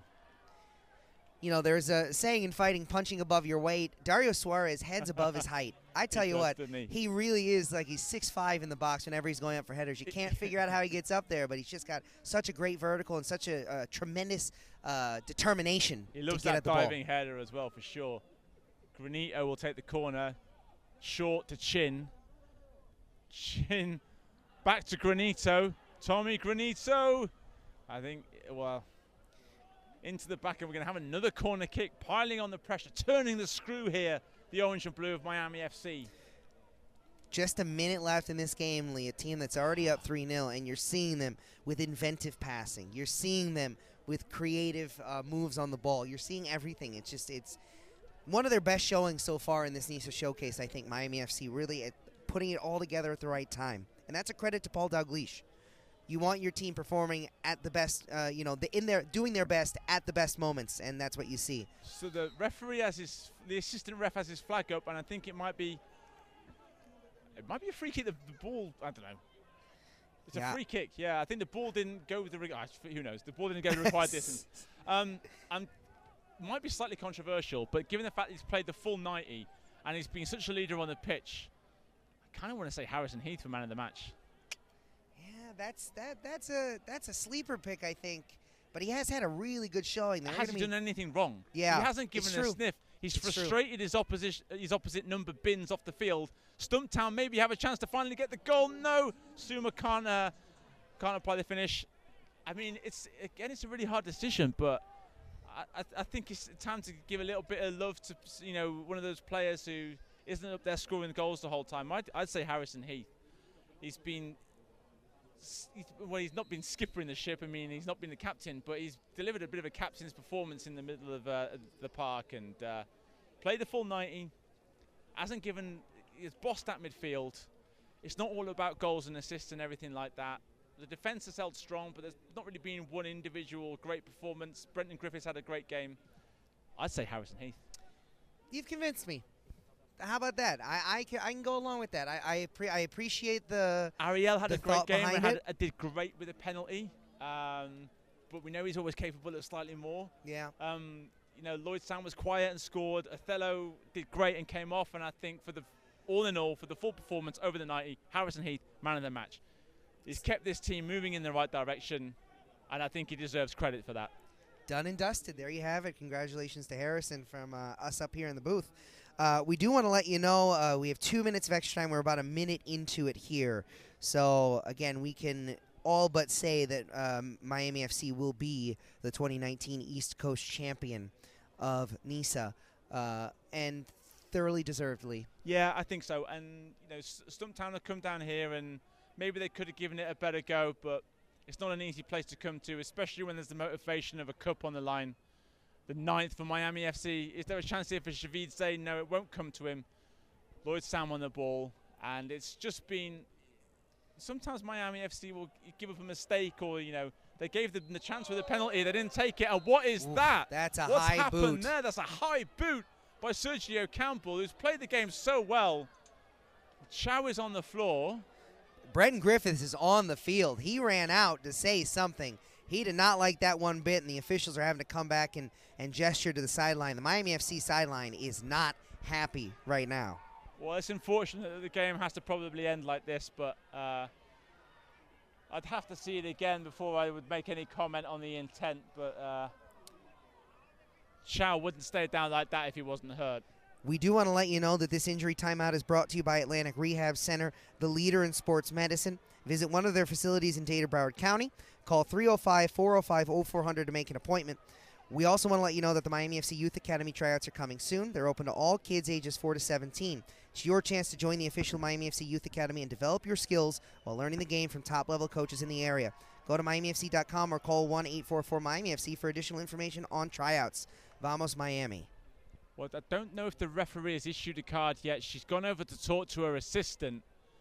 And what's the decision going to be for Sergio Campbell? She's walking over towards Campbell now. I think it's going to be a card of some description. Look like it might be a back pocket. The red That's card a red. is out for Sergio Campbell, and that ends what has been a frustrating night for Stumptown Athletic. One of their key players sent off for a high boot. Again, I haven't seen a replay to see just how bad it was, but it's a red card, and it looks like deservedly so. You know, you have to.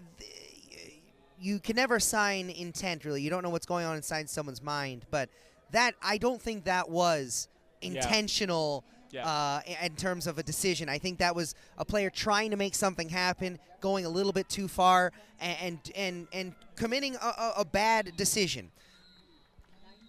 That will be the final whistle, Lee, and the Miami FC are confirmed as the 2019 NISA East Coast champions. And still we rise. The quest for 9 has been a successful one.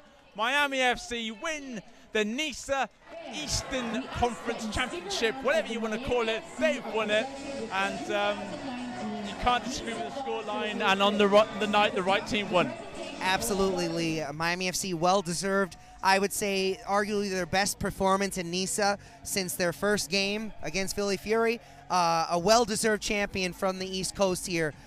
We will be joining you pitch side in just a few moments. So if you're with us on my Kuju, stay with us. You're going to see some sights and sounds, and then we'll be down on the field. Hopefully be able to speak to Paul Dalgleish and some of the players. Again, thank you for joining us. Stay with us. We'll be back in just a few minutes.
National Independent Soccer Association.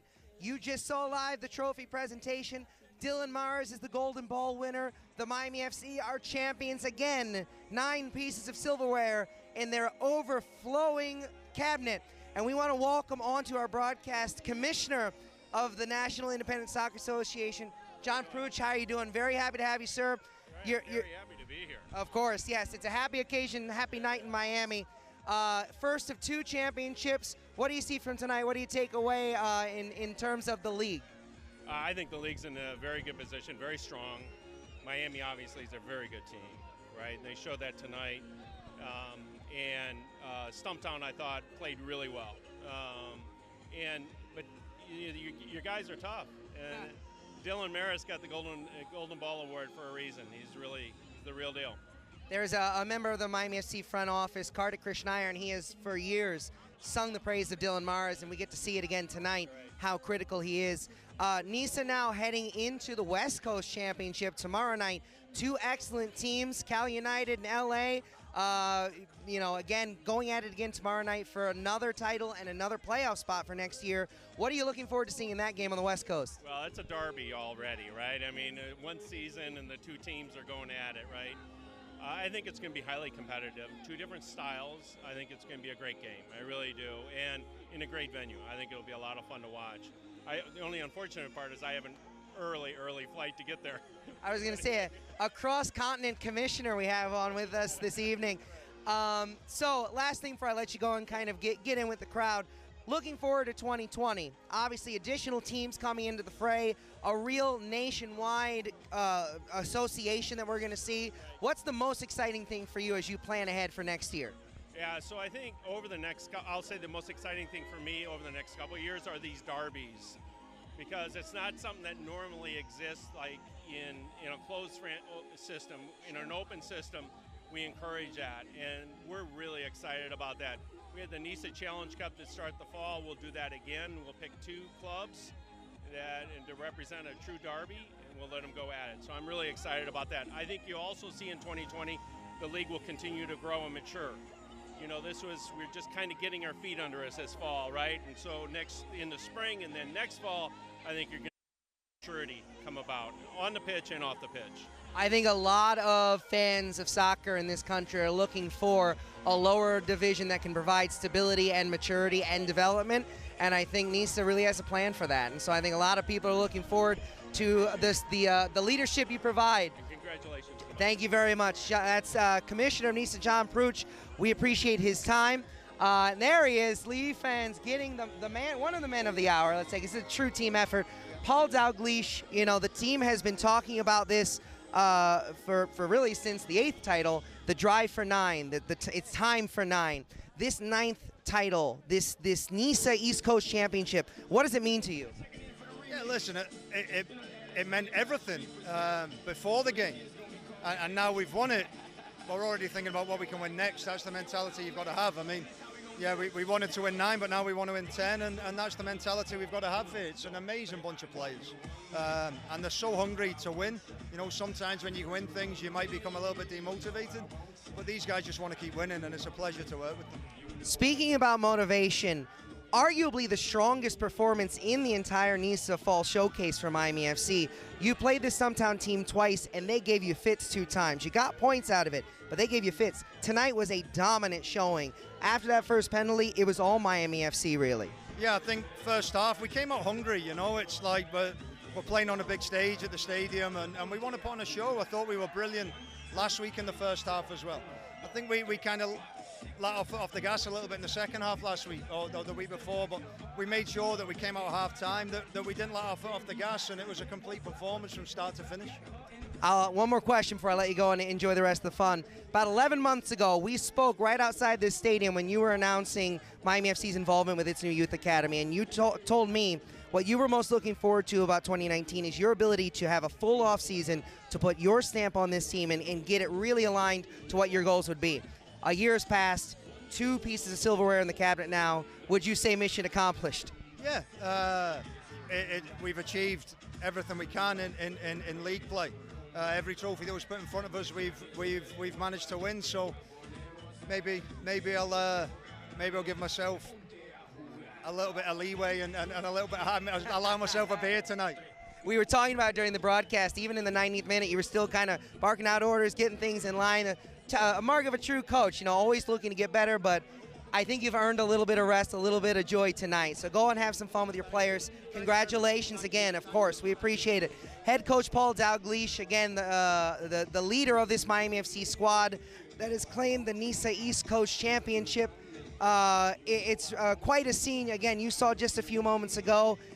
Captain Dylan Morris lifting the golden ball. Well-deserved acknowledgement for his efforts this year, and we see him walking up right now. I'm glad I started talking about you just as you started walking up. Dylan Morris, the captain of Miami FC. Dylan, you have such a responsibility as captain, not just to go out and do your job on the field, but make sure that everyone else is doing their job too and keep the club motivated, keep them pushed. You now have an NPSL National Championship and a NISA East Coast Championship on your resume. How does that make you feel? It's good. It's always good to win. Especially when we have a team like we do this year. It'd be devastating if we were to do anything but what we did this year. But no, there's guys that have great roles on the team and great leadership that bring qualities that I don't necessarily bring as a captain. And I'm more of a person who might try and show it on the field as opposed to, being more vocal. But again, we have guys that fill different roles, and it made our team gel well, and it showed. It showed throughout the year. The pursuit is always for the team championship in soccer, the team effort. But it's got to feel good to get that little extra kind of kick with the golden ball acknowledgement, right? Game in and game out, through this East Coast Championship competition, through the fall season, being able to kind of put on for your team and be a leader in terms of, again, the captain responsibility and the performances you were able to put out, that's got to be a nice feather in your cap. Yeah, we work hard at practice, and I think it stems from there for everyone. It's pushing guys every day to come in and train and do the best that we can do. And, again, it's day in and day out, and we bring it to the field, and it shows, Without the guys, none of that is possible. So again, it comes down to bringing it day in and day out, and then carrying it over to the games. And today was, a special day for everyone. I think we did extremely well as a group and as a unit. Everyone worked extremely hard, and it paid off. I was talking with your head coach Paul Dalgleish a moment ago, and now I'll get you out on this question, let you go have some more fun. I would say, having seen every home game and every away game this fall season, arguably your strongest performance tonight. You played Stumptown twice, home and away, and those were tough games. You came out, and after that Ariel Martinez penalty, it was all Miami FC, it seemed. Getting out of the season heading into 2020, how do you think that kind of strong performance gets you set up for bigger and better next year? It's going to be a transition year just because we had some movement within the club, and now it might be fresh because there's new clubs, new teams arriving, and we weren't familiar with the styles and everything. So again, like you said, it's challenging going to new teams and trying to go in without really knowing anything about them, and in some tough places to play, not necessarily the best environments, but we got the job done, and hopefully, depending on who's coming back for next year, we'll have to readjust and start working again and come in the spring season and hopefully accomplish the same things. All righty, Dylan, thank you very much for your time. Go have fun with your teammates. That's Golden Ball winner, Miami FC captain, East Coast champion Dylan Morris. We want to thank you all for tuning in tonight and enjoying this matchup. We want to remind you the West Coast Championship tomorrow night, 7 p.m. Eastern, between Cal United and LA. It's going to be one heck of a game. This is one heck of a game, and a Miami FC team claiming another championship for South Florida. Again, folks, thanks so much for turning in. I want to thank Abel Iarola up in the booth. I want to thank Soccer Droid and the rest of our camera crew for making everything so fantastic tonight. I want to thank my broadcast partner, Lee Efens. I want to thank everyone with the Miami FC for making this broadcast experience this year so wonderful. And most importantly, I want to thank you for tuning in on my 2020. For everyone else, I've been Matthew Bunch. Thank you so much for tuning in. And for the last time of 2019, Go Miami FC and go Miami Soccer.